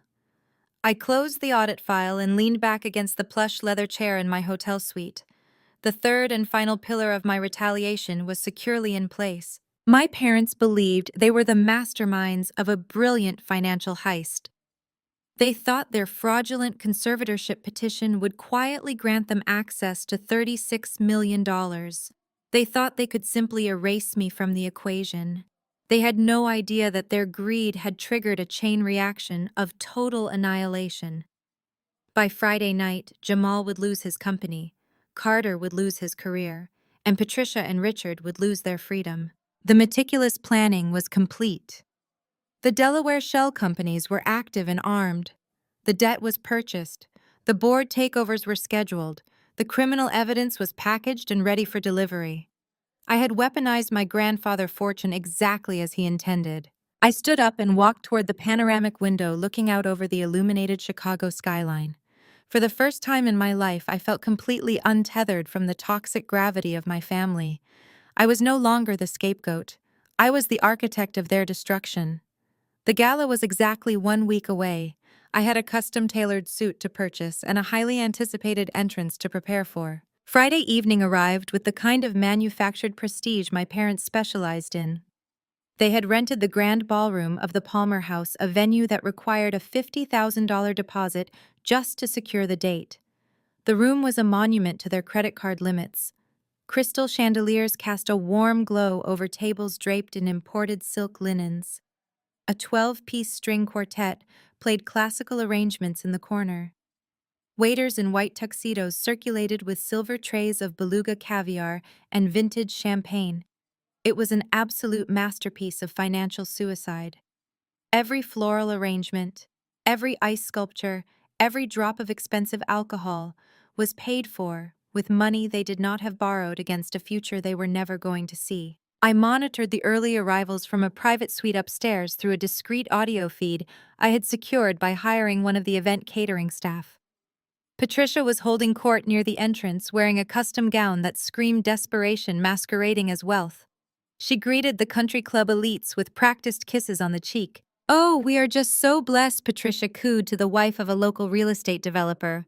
"Richard is finalizing a major acquisition next week, and Carter is stepping into the CFO role at Horizon Ventures. We have so much to celebrate." "And what about your other daughter?" the developer wife asked politely. "Naomi is it." Patricia adopted a mask of profound maternal sorrow. "It is a tragedy, really. The pressure of the corporate world broke her. She is currently away at a private wellness facility. Richard and I are stepping in as her legal conservators on Monday to manage her estate. It is a heavy burden, but family does what family must." The sheer audacity of her lie was breathtaking. She was using my fabricated mental breakdown as a social currency to garner sympathy and elevate her own status. She was painting herself as the tragic heroine stepping up to care for her broken child, all while actively plotting to steal my $36 million inheritance. Across the ballroom, Jamal was holding his own audience captive. He wore a velvet dinner jacket and held a glass of scotch like a prop. He was surrounded by mid-tier angel investors pitching his artificial intelligence algorithm. "The expansion is aggressive," Jamal boasted, his voice echoing through the audio feed. "Synthwave Solutions is closing our Series B funding round next month. We just acquired a multi-million-dollar executive retreat property to house our leadership team. We are not just building software, we are building a tech dynasty." Next to him, Carter nodded sagely, playing the role of the seasoned financial veteran. "As the incoming CFO of Horizon Ventures, I can personally vouch for the valuation," Carter added. "The synergy between Horizon and Synthwave is going to disrupt the entire logistics sector. I just liquidated a massive joint portfolio to ensure my personal capital is aligned with this vision." The irony was so thick you could choke on it. Carter was bragging about the $40,000 he stole from our wedding fund, branding it as a strategic portfolio liquidation. Jamal was pitching a company that was legally insolvent to investors who would flee the moment they saw his actual ledger. They were two corporate ghosts, congratulating each other on their vitality. Madison was stationed by the ice sculpture, rubbing her slightly rounded belly and accepting gifts from sycophantic friends. She was wearing a diamond necklace I immediately recognized. It was a piece Patricia had purchased years ago using the fraudulent commercial loan taken out in my name. Madison flaunted it as if it were a family heirloom, completely oblivious to the fact that it was purchased through federal bank fraud. The entire ballroom was a symphony of deception. Over 200 guests were eating, drinking, and celebrating the absolute delusion of the Vance family. They were dancing on the deck of a sinking ship, completely unaware that the hull had already been breached. Richard tapped his fork against a crystal glass, commanding the attention of the room. The string quartet faded to silence. Waiters stopped circulating. The guests turned their attention to the center stage where my father stood under the brightest chandelier. Friends, colleagues, and esteemed guests, Richard began projecting his voice with practiced authority. "Tonight we celebrate more than just professional milestones. We celebrate the resilience of the Vance family legacy. We celebrate the future." He raised his glass toward Jamal and Carter, who beamed back at him. "To the men who are helping us build an empire. To the innovative spirit of Synthwave Solutions and the financial acumen of Horizon Ventures." The room erupted in polite applause. Patricia wiped a fake tear from her eye. Madison leaned her head on Jamal's shoulder. It was the perfect suburban royal family portrait. I stood in the marble hallway outside the ballroom, smoothing the lapels of my custom-tailored charcoal suit. The fabric felt like armor. David Rossi stood to my right, holding a sleek leather briefcase containing the financial execution orders. Behind me stood 3 senior litigators from his private wealth division and a tactical process server licensed to deliver immediate legal notices. We were certainly not on the guest list. I checked my heavy steel watch. The timing was absolute perfection. The local federal field office had confirmed their agents were holding position in the service elevator corridor. They were waiting for my signal. Richard was right about one thing, I murmured, looking at the heavy oak doors separating us from the gala. It is time to celebrate the future. Rossi offered a sharp, predatory smile. The trap is primed, Naomi. Give the order. I adjusted my cuffs, took a deep breath of the cool, air-conditioned air, and signaled the event staff standing by the entrance. Open the doors, I commanded. Let us show them what a real corporate acquisition looks like. The heavy oak doors swung inward with a resounding thud that echoed over the string quartet. The musicians faltered, dragging their bows across the strings in a discordant screech before falling completely silent. Conversations died instantly. 200 heads turned toward the entrance. I stepped over the threshold into the grand ballroom. I wore a bespoke charcoal suit with razor-sharp lapels and a silk ivory blouse. My posture was flawless. I did not look like a broken woman seeking refuge. I looked like an apex predator stepping into a room full of prey. David Rossi flanked me to my right, holding his leather briefcase. 3 senior litigators from the Private Wealth Division fanned out to my left. The tactical process server stood directly behind me, holding a stack of legally binding notices. We moved as a single synchronized unit.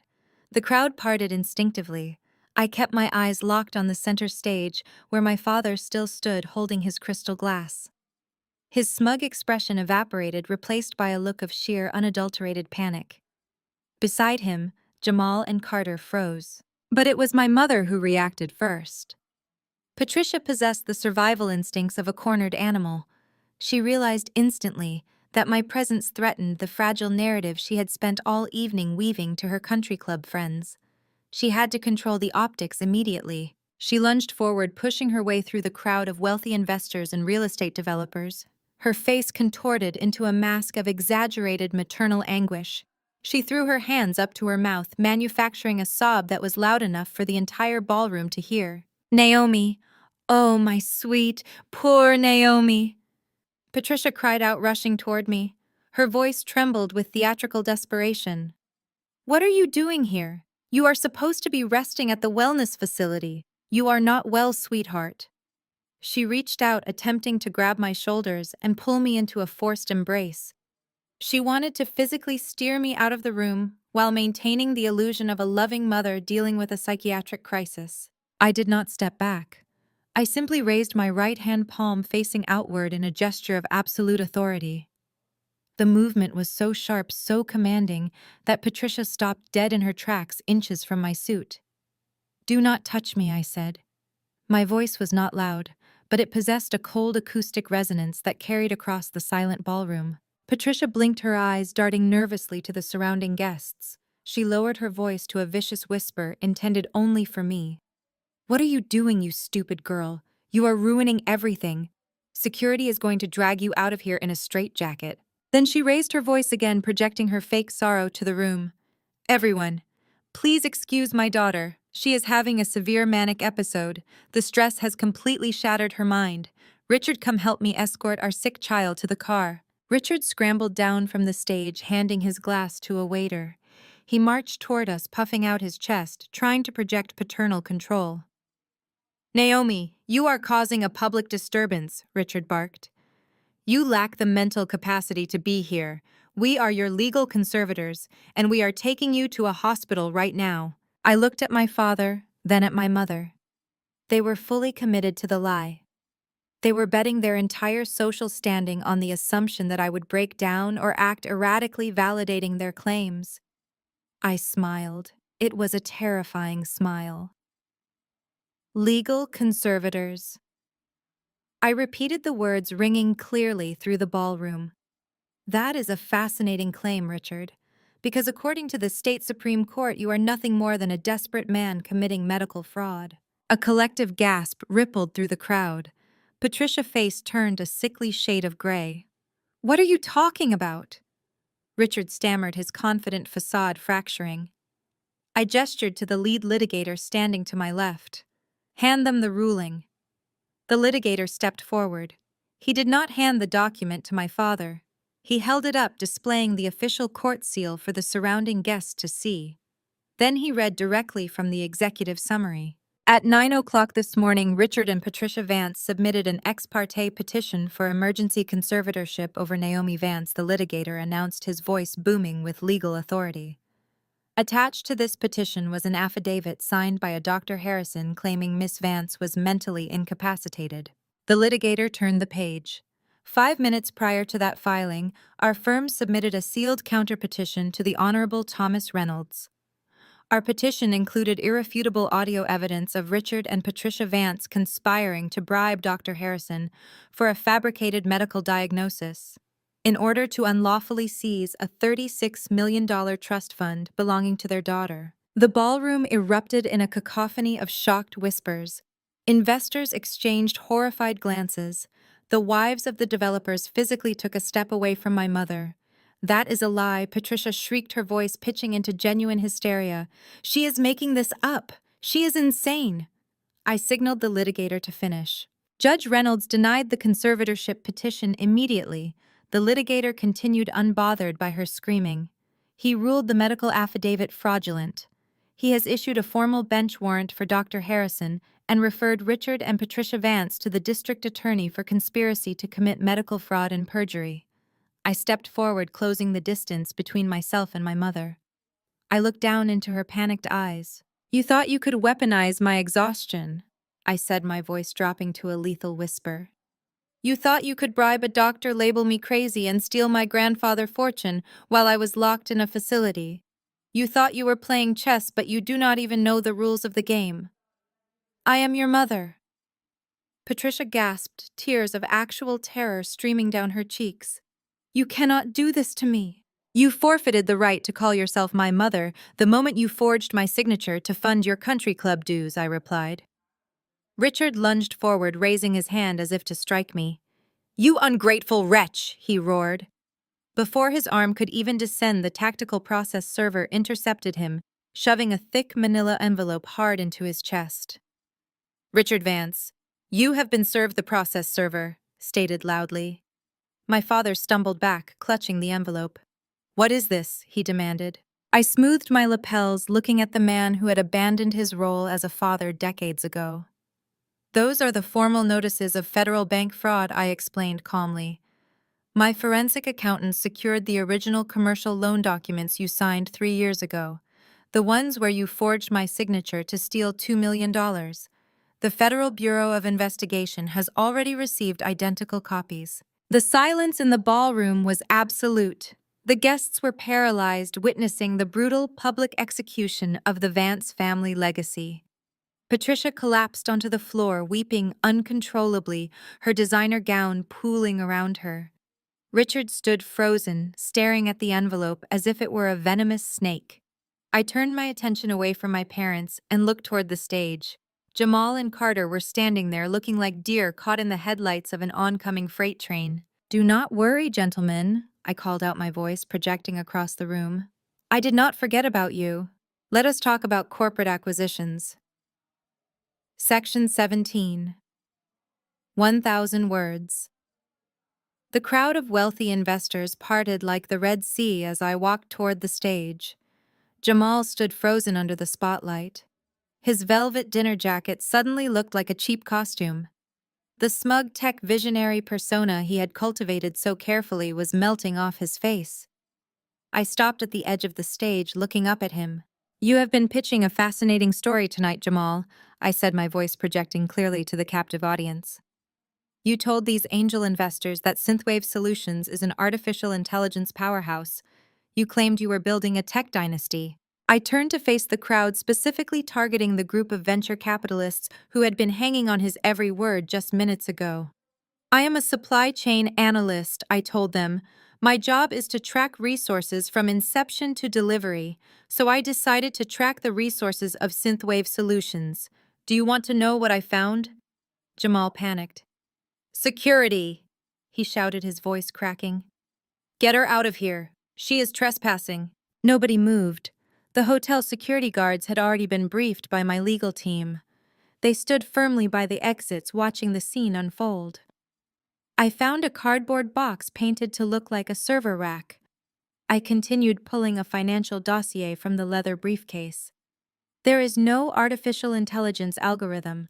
There is no proprietary software. Jamal outsourced the core coding to unverified freelance developers, paying them pennies to build a useless web dashboard. A murmur of outrage swept through the investors. Several men in expensive suits pulled out their phones, likely messaging their financial teams to freeze any pending transfers. "That is a lie," Jamal stammered, gripping the microphone stand. "We have proprietary tech. We have massive user engagement metrics." "You have click farms," I corrected him sharply. "You hired digital sweatshops to artificially inflate your traffic. You forged your revenue projections. But that is not even the best part. The best part is how you spent the initial $5 million these angel investors gave you." I pointed directly at a group of older men near the front row. They were the early backers, the ones Jamal had been desperate to appease. "He did not spend your money on research and development. He spent it on his salary. He leased a commercial office just to host parties. And when he ran out of your money, he went to Blackwood Capital and secured a $15 million venture debt note." Jamal stepped back, his eyes darting frantically for an exit. There was none. "He used that venture debt to pay off early dividends," I announced, my voice echoing off the crystal chandeliers. "He took new debt to pay old equity. In the corporate sector, we have a specific term for that. It is a Ponzi scheme." The investors erupted. Shouts of anger and threats of lawsuits filled the air. Jamal dropped the microphone. It hit the floor with a loud burst of static. "Wait," Jamal pleaded, raising his hands defensively toward the angry crowd. "I have the capital. We just secured a massive credit line against a real estate asset. I can make everyone whole." "You mean my grandfather's house?" I asked, stepping up onto the stage. "The house your wife stole using a fraudulent court order. That house is legally locked. You cannot leverage a single brick of it." Jamal turned to me, his chest heaving. "Blackwood Capital holds my debt. They gave me a runway. You cannot touch me." I smiled, handing the dossier to the process server. "Serve him." The server stepped onto the stage and pressed a thick legal binder against Jamal's chest. Jamal grabbed it automatically, his hands shaking. "Blackwood Capital faced a severe liquidity crisis," I explained, watching the color drain from his face. "They wanted to offload their toxic assets. So my primary corporate entity, Apex Holdings, purchased your entire $15 million note at 80 cents on the dollar. I am your sole creditor, Jamal. I own your debt." He opened the binder, his eyes scanning the execution orders. He was trembling violently now. "As your sole creditor, I conducted a financial audit," I continued. "Your operating account holds less than $40,000. You are in direct violation of your minimum liquidity covenant. Therefore, Apex Holdings is officially calling the loan. I demand full repayment of $15 million immediately." "I do not have $15 million, Jamal choked out. "I know you do not," I replied, my tone completely merciless. "That means you are in immediate default. And according to the acceleration clause in your venture debt contract, default grants the creditor absolute legal authority to seize all company assets, intellectual property, and executive control." Madison rushed towards the stage, pushing past the angry investors. She was crying, her hands hovering protectively over her pregnant belly. "Naomi, stop this! He is your brother-in-law. We are having a baby. You cannot take his company away." "I am not taking his company, Madison," I said, staring down at my sister. "I am liquidating a crime scene. Jamal used stolen corporate funds to buy you diamond necklaces and luxury handbags. That makes you an accessory to embezzlement." I turned back to Jamal, who was staring at the floor, completely broken. "Synthwave Solutions is officially dissolved," I declared, projecting my voice to the entire room. "My legal team is freezing your corporate accounts as we speak. Law enforcement will be contacting you regarding the wire fraud. You wanted to play the role of a ruthless tech visionary, Jamal. Now you get to play the role of a federal defendant." Jamal collapsed onto his knees, dropping the heavy binder. He buried his face in his hands, sobbing in front of the very people he had tried to impress. The golden child's husband was completely destroyed. Next was Carter. The man who had traded our future for a fraudulent title was next. Carter stepped over Jamal's kneeling form, adjusting his silk tie. He was always a master of reading the room, and he knew the room was currently a slaughterhouse. His survival instincts demanded he sever ties with the sinking ship immediately. He turned to the investors, raising his hands in a placating gesture, adopting the deep, soothing baritone he reserved for boardroom crises. "Ladies and gentlemen, please remain calm," Carter announced, stepping to the edge of the stage. "As the incoming Chief Financial Officer of Horizon Ventures, I want to assure you that my firm was entirely unaware of these fraudulent activities. We conduct rigorous due diligence, and clearly Mr. Vance here engaged in highly sophisticated deception. Horizon Ventures will be fully cooperating with the authorities and severing all ties with Synthwave Solutions." He looked incredibly proud of himself. He had just thrown his brother-in-law to the wolves without a second thought, pivoting seamlessly to protect his own reputation. He looked at me, a smug, condescending smile playing on his lips. "Naomi, I must admit this is quite a performance," Carter said, his voice dripping with patronizing authority. "You caught Jamal in a lie. Congratulations. But you are disrupting a private event, and you need to leave before this gets completely out of hand. You got your revenge on him. Do not push your luck." I stared at the man I had almost married. I remembered the nights we spent planning our future, the wedding savings we built together, the vows we were supposed to take. All of it meant absolutely nothing to him. He was a corporate parasite, completely devoid of loyalty or moral fiber. "I am not pushing my luck, Carter," I replied, stepping closer to him. "I am executing a comprehensive audit of every single person who conspired to destroy my life, and your audit is vastly overdue." Carter laughed, a short, arrogant sound that echoed in the silent ballroom. "My audit, Naomi, you are out of your depth. You bought a distressed venture debt note. That is a cute financial trick. But I am an executive at Horizon Ventures. We manage hundreds of millions in capital. You cannot touch me, and you certainly cannot touch my firm. I am completely insulated from this circus." "Are you insulated, Carter?" I asked, tilting my head. "Because in my experience, the only true insulation is absolute ownership. And you do not own anything. You are just an employee." "I am the Chief Financial Officer," Carter corrected, puffing out his chest. "I answer only to the board of directors."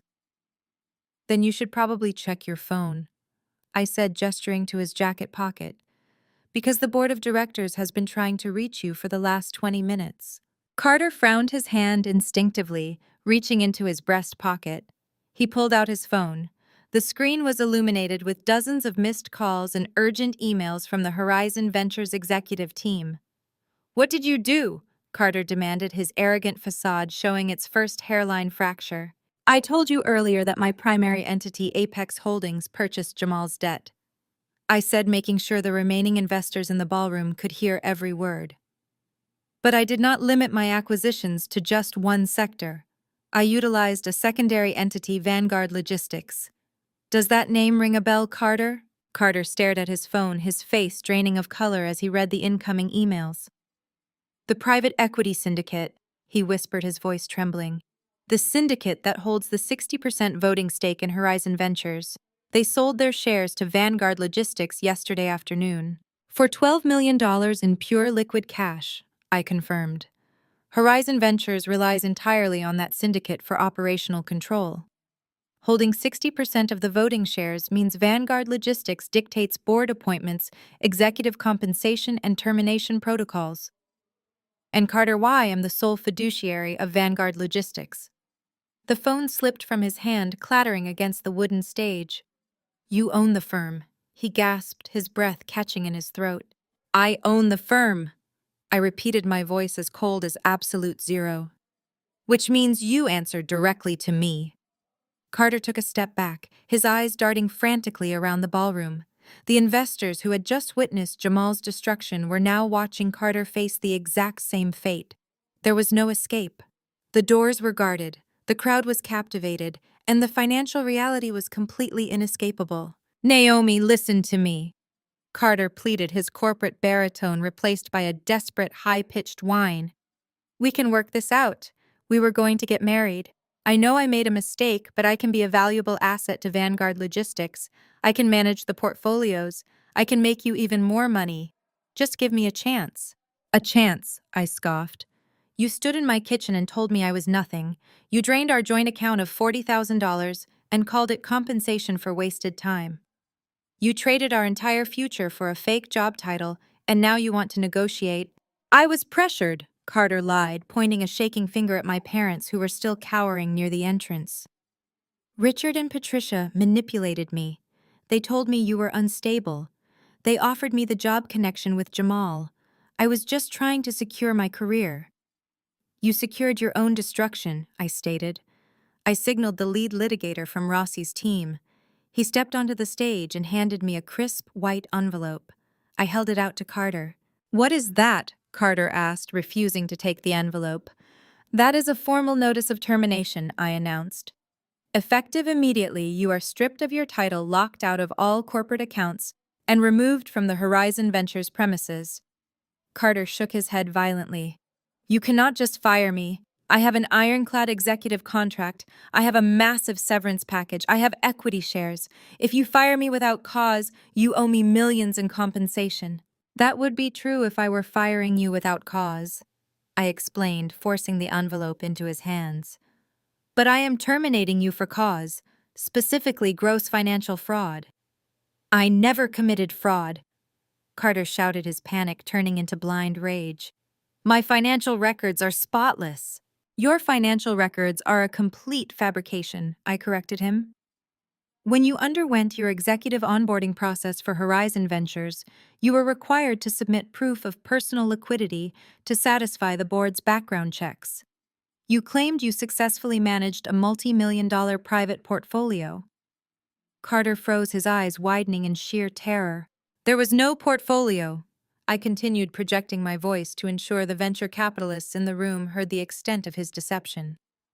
You took the $40,000 you stole from our joint wedding savings, deposited it into a shadow account, and manipulated the asset ledgers to inflate your personal net worth. You submitted falsified financial documents to a major investment firm to secure an executive position. In corporate governance, that is a direct, undeniable violation of fiduciary duty. Carter opened his mouth, but no sound came out. He was completely trapped. Termination for cause instantly voids your executive contract, I stated, delivering the final crushing blow. It nullifies your signing bonus. It revokes your equity shares. You walk away with absolutely nothing. Furthermore, because you were terminated for financial fraud, it becomes a permanent, legally binding stain on your record. You will be mandated to disclose this termination on every future background check. You will never hold a financial position in the corporate sector again. Your career is permanently eradicated. Carter sank to his knees, collapsing right next to Jamal. The two men who had mocked my supply chain career, who had viewed me as a naive, disposable asset, were now kneeling on the stage, completely stripped of their wealth, their titles, and their futures. I looked down at Carter. Consider this your final audit. The string quartet remained silent. The ballroom was breathless. The executive slaughter was complete. Now only the architects of this entire nightmare remained. I turned my attention from the stage back toward the main doors, where my parents were surrounded by federal agents waiting for my signal. I stepped off the stage, leaving Jamal and Carter kneeling in the wreckage of their own arrogance. The crowd of venture capitalists and real estate developers parted from me instantly, creating a wide path down the center of the grand ballroom. Nobody spoke. The silence was absolute, heavy with the suffocating realization that the wealth and prestige they had been celebrating all evening was nothing but a criminal illusion. I kept my eyes locked on the main entrance. Patricia and Richard were backed against the heavy oak doors. Their escape route was entirely blocked by the hotel security staff acting under the direction of my legal team. My parents looked like cornered animals. The designer gown and the tailored tuxedo could no longer hide the reality of what they were. They were thieves who had finally run out of runway. I raised my right hand and gave a single sharp nod to the tactical process server. He pushed the doors open. 6 federal agents from the Financial Crimes Division of the FBI walked into the ballroom. They wore dark suits and tactical vests, their badges gleaming under the crystal chandeliers. They moved with terrifying efficiency, completely ignoring the wealthy guests as they marched directly toward my parents. Richard Vance and Patricia Vance, the lead agent, announced, his voice cutting through the silent room like a whip. We are executing a federal arrest warrant. You are both being taken into custody for multiple counts of wire fraud, identity theft, and conspiracy to commit bank fraud." Patricia let out a guttural, piercing scream. "No," she shrieked, thrashing wildly as an agent grabbed her wrist. "Get your hands off me! Do you know who we are? Richard, do something! Tell them this is a mistake!" Richard did not say a word. He stared at the federal agents, his face entirely devoid of color. He slowly raised his hands, surrendering to the inevitable. He was a man who had spent 30 years leveraging fake prestige to intimidate people, but he knew he could not intimidate the federal government. I walked up to them, stopping just a few feet away. The lead agent paused, allowing me a final moment. "Naomi, please!" Patricia begged, her voice cracking as the cold steel handcuffs snapped shut around her wrists. "Tell them to stop. Tell them it is a family misunderstanding. We will give you the house back. We will give you everything. Just call off your lawyers." "I do not control the federal government, Patricia." I stated, my voice perfectly level. "You forged my signature on a commercial loan application to steal $2 million. You used my identity to bypass security protocols. You committed federal bank fraud to pay your country club dues and lease your luxury cars. I simply provided the forensic audit to the authorities. The federal prosecutor is the one pressing charges." "I did it for the family," she sobbed, mascara running down her face, ruining her perfect image in front of her entire social circle. "I did it to give us a good life." "You did it to buy an illusion," I corrected her. "And you tried to lock me in a psychiatric facility to pay the bill. Enjoy your new accommodations. I hear federal prison is quite structured." The agents turned them around and marched them out of the ballroom.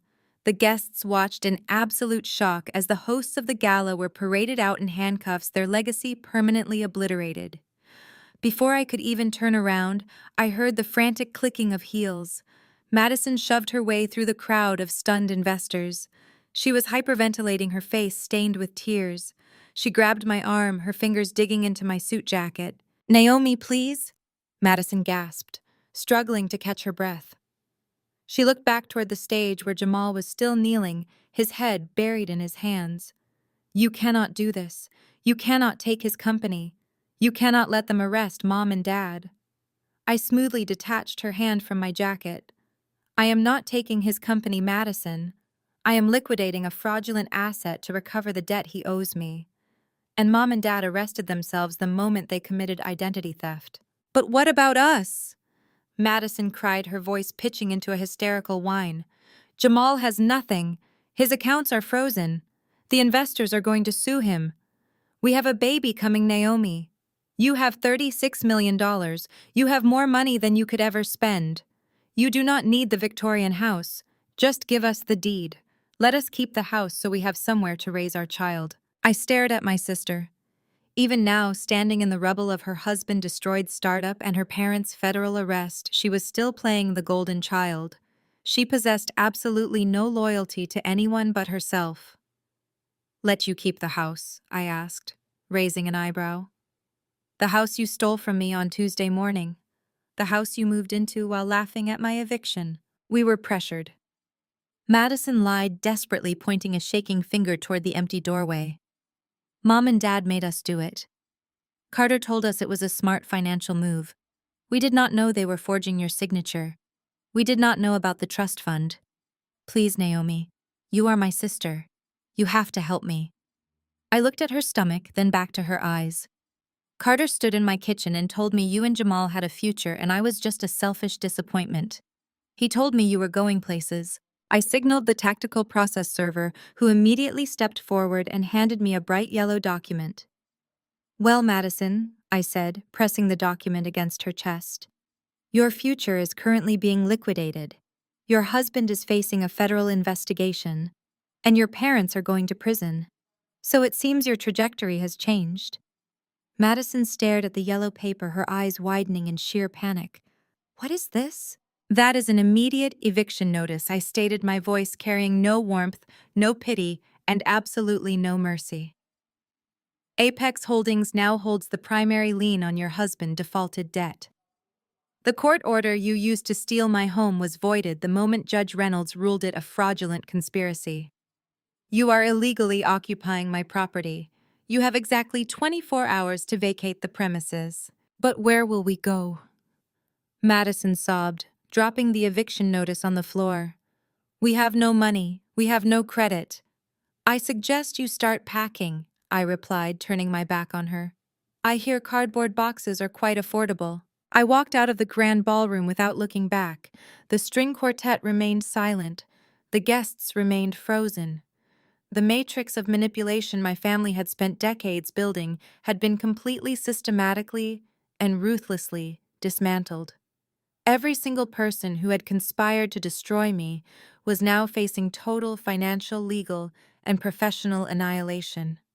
The trap had snapped shut, and I was the only one left standing. The cool night air of Chicago felt incredibly pure as I exited the hotel the following morning. I stepped out of the luxury sedan and stood on the sidewalk in front of my Victorian house.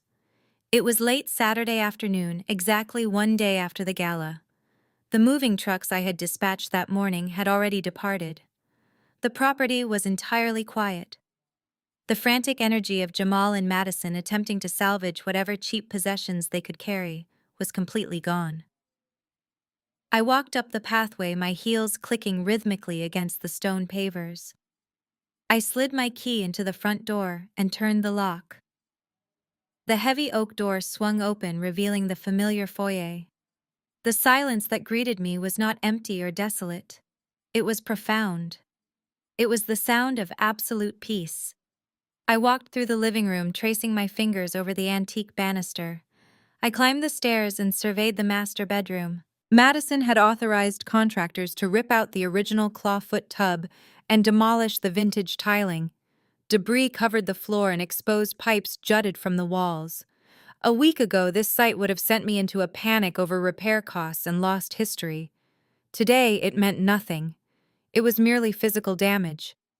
Physical damage can be repaired with capital, and I had plenty of that. I stood in the center of the dust and rubble, feeling an overwhelming sense of clarity. The toxic infection that had plagued this house and my entire life had been surgically removed. The following months unfolded with the predictable precision of a flawlessly executed logistics matrix. The federal prosecutors did not offer plea deals to Richard and Patricia Vance. The evidence compiled by my forensic investigators was too comprehensive. My parents were both sentenced to federal prison for wire fraud and identity theft. Their country club friends abandoned them entirely, pretending they had never associated with such criminals. Jamal faced massive civil litigation from his angel investors and was forced to declare personal bankruptcy. Synthwave Solutions was formally liquidated by Apex Holdings, and I sold the remaining scrap assets for a modest tax write-off. Carter disappeared from the corporate world completely. The permanent mark of financial fraud on his executive record rendered him unemployable in any financial sector. I heard through the grapevine that he took a job managing a regional retail store in another state, far away from the venture capital circles he had desperately tried to infiltrate.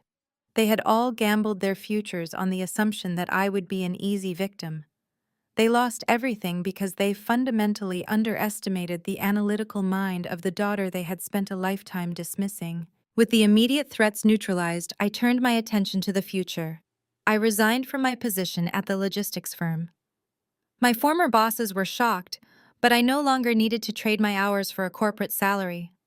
Instead, I transitioned into full-time wealth management, utilizing the $36 million to build something meaningful. I established the Victor Crawford Foundation, honoring the grandfather who had possessed the foresight to protect me. I did not want the foundation to be a generic charitable vanity project. I structured it to provide aggressive legal and financial assistance to individuals facing economic abuse from their own families. We hired top-tier litigators and forensic accountants to help victims untangle their stolen credit scores, fight fraudulent conservatorships, and escape toxic financial manipulation. We gave vulnerable people the necessary resources to fight back when their own blood relatives tried to bleed them dry.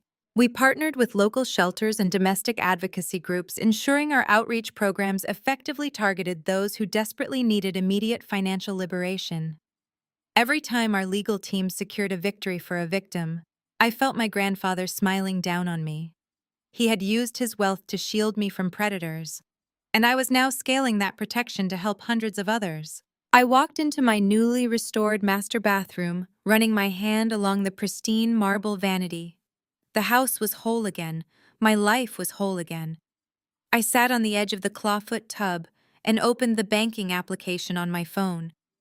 The balance of the Crawford Legacy Trust stared back at me, securely managed, generating aggressive daily interest, and entirely untouchable by anyone who sought to exploit me. I had started this journey terrified and betrayed, cornered in my own kitchen, by the people who were supposed to love me most. I had ended it by becoming the architect of their absolute destruction. People constantly parrot the phrase that blood is thicker than water. They use it as a weapon to demand unconditional loyalty in exchange for unacceptable abuse.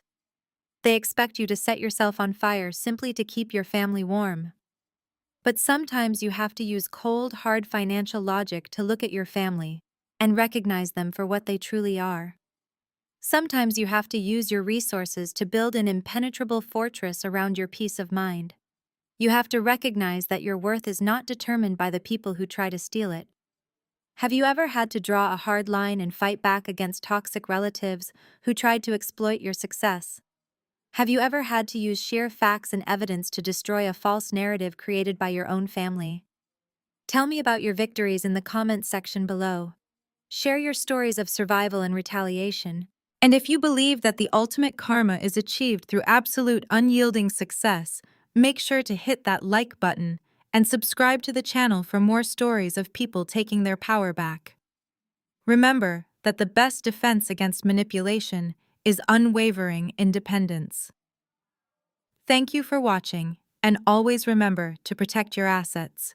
The narratives of betrayal and eventual triumph shared in these experiences all illuminate one profound life-altering lesson. Our intrinsic self-worth is never determined by those who fail to recognize it, even if those individuals happen to be our own blood relatives. Growing up in a toxic environment where love is strictly conditional, where one sibling is elevated as the golden child, while another's hard-earned achievements are consistently minimized, mocked, or actively sabotaged, can leave devastating emotional scars. It unfairly conditions us to spend our adult lives exhausting ourselves desperately seeking validation from the exact people who are steadfastly determined to withhold it. However, the ultimate turning point in a healing journey arrives the moment we decide to stop playing a rigged game. When confronted with the ultimate betrayal, whether it takes the form of being abandoned at an airport, cruelly excluded from a major family milestone, or denied crucial support during a heartbreaking crisis, the most powerful and empowering response is never to beg for inclusion or launch a desperate campaign for revenge. Instead, true victory is found in walking away. It is found in having the courage to build an independent life founded on authenticity, self-respect, and unyielding boundaries. By cleanly severing these toxic ties, we clear the wreckage and make room for our chosen family, the friends, mentors, and partners who genuinely celebrate our successes and offer love without strings attached. Healing from familial betrayal is rarely a linear process, and walking away carries its own unique complex grief. Yet the spaces left empty by those who deliberately undervalued us eventually become the solid foundation for a much stronger, more resilient version of ourselves. We learn that success is not about proving them wrong. It is about proving to ourselves that we were always enough. If you are currently struggling with toxic family dynamics, take that brave first step today to set a firm boundary and start prioritizing your own peace.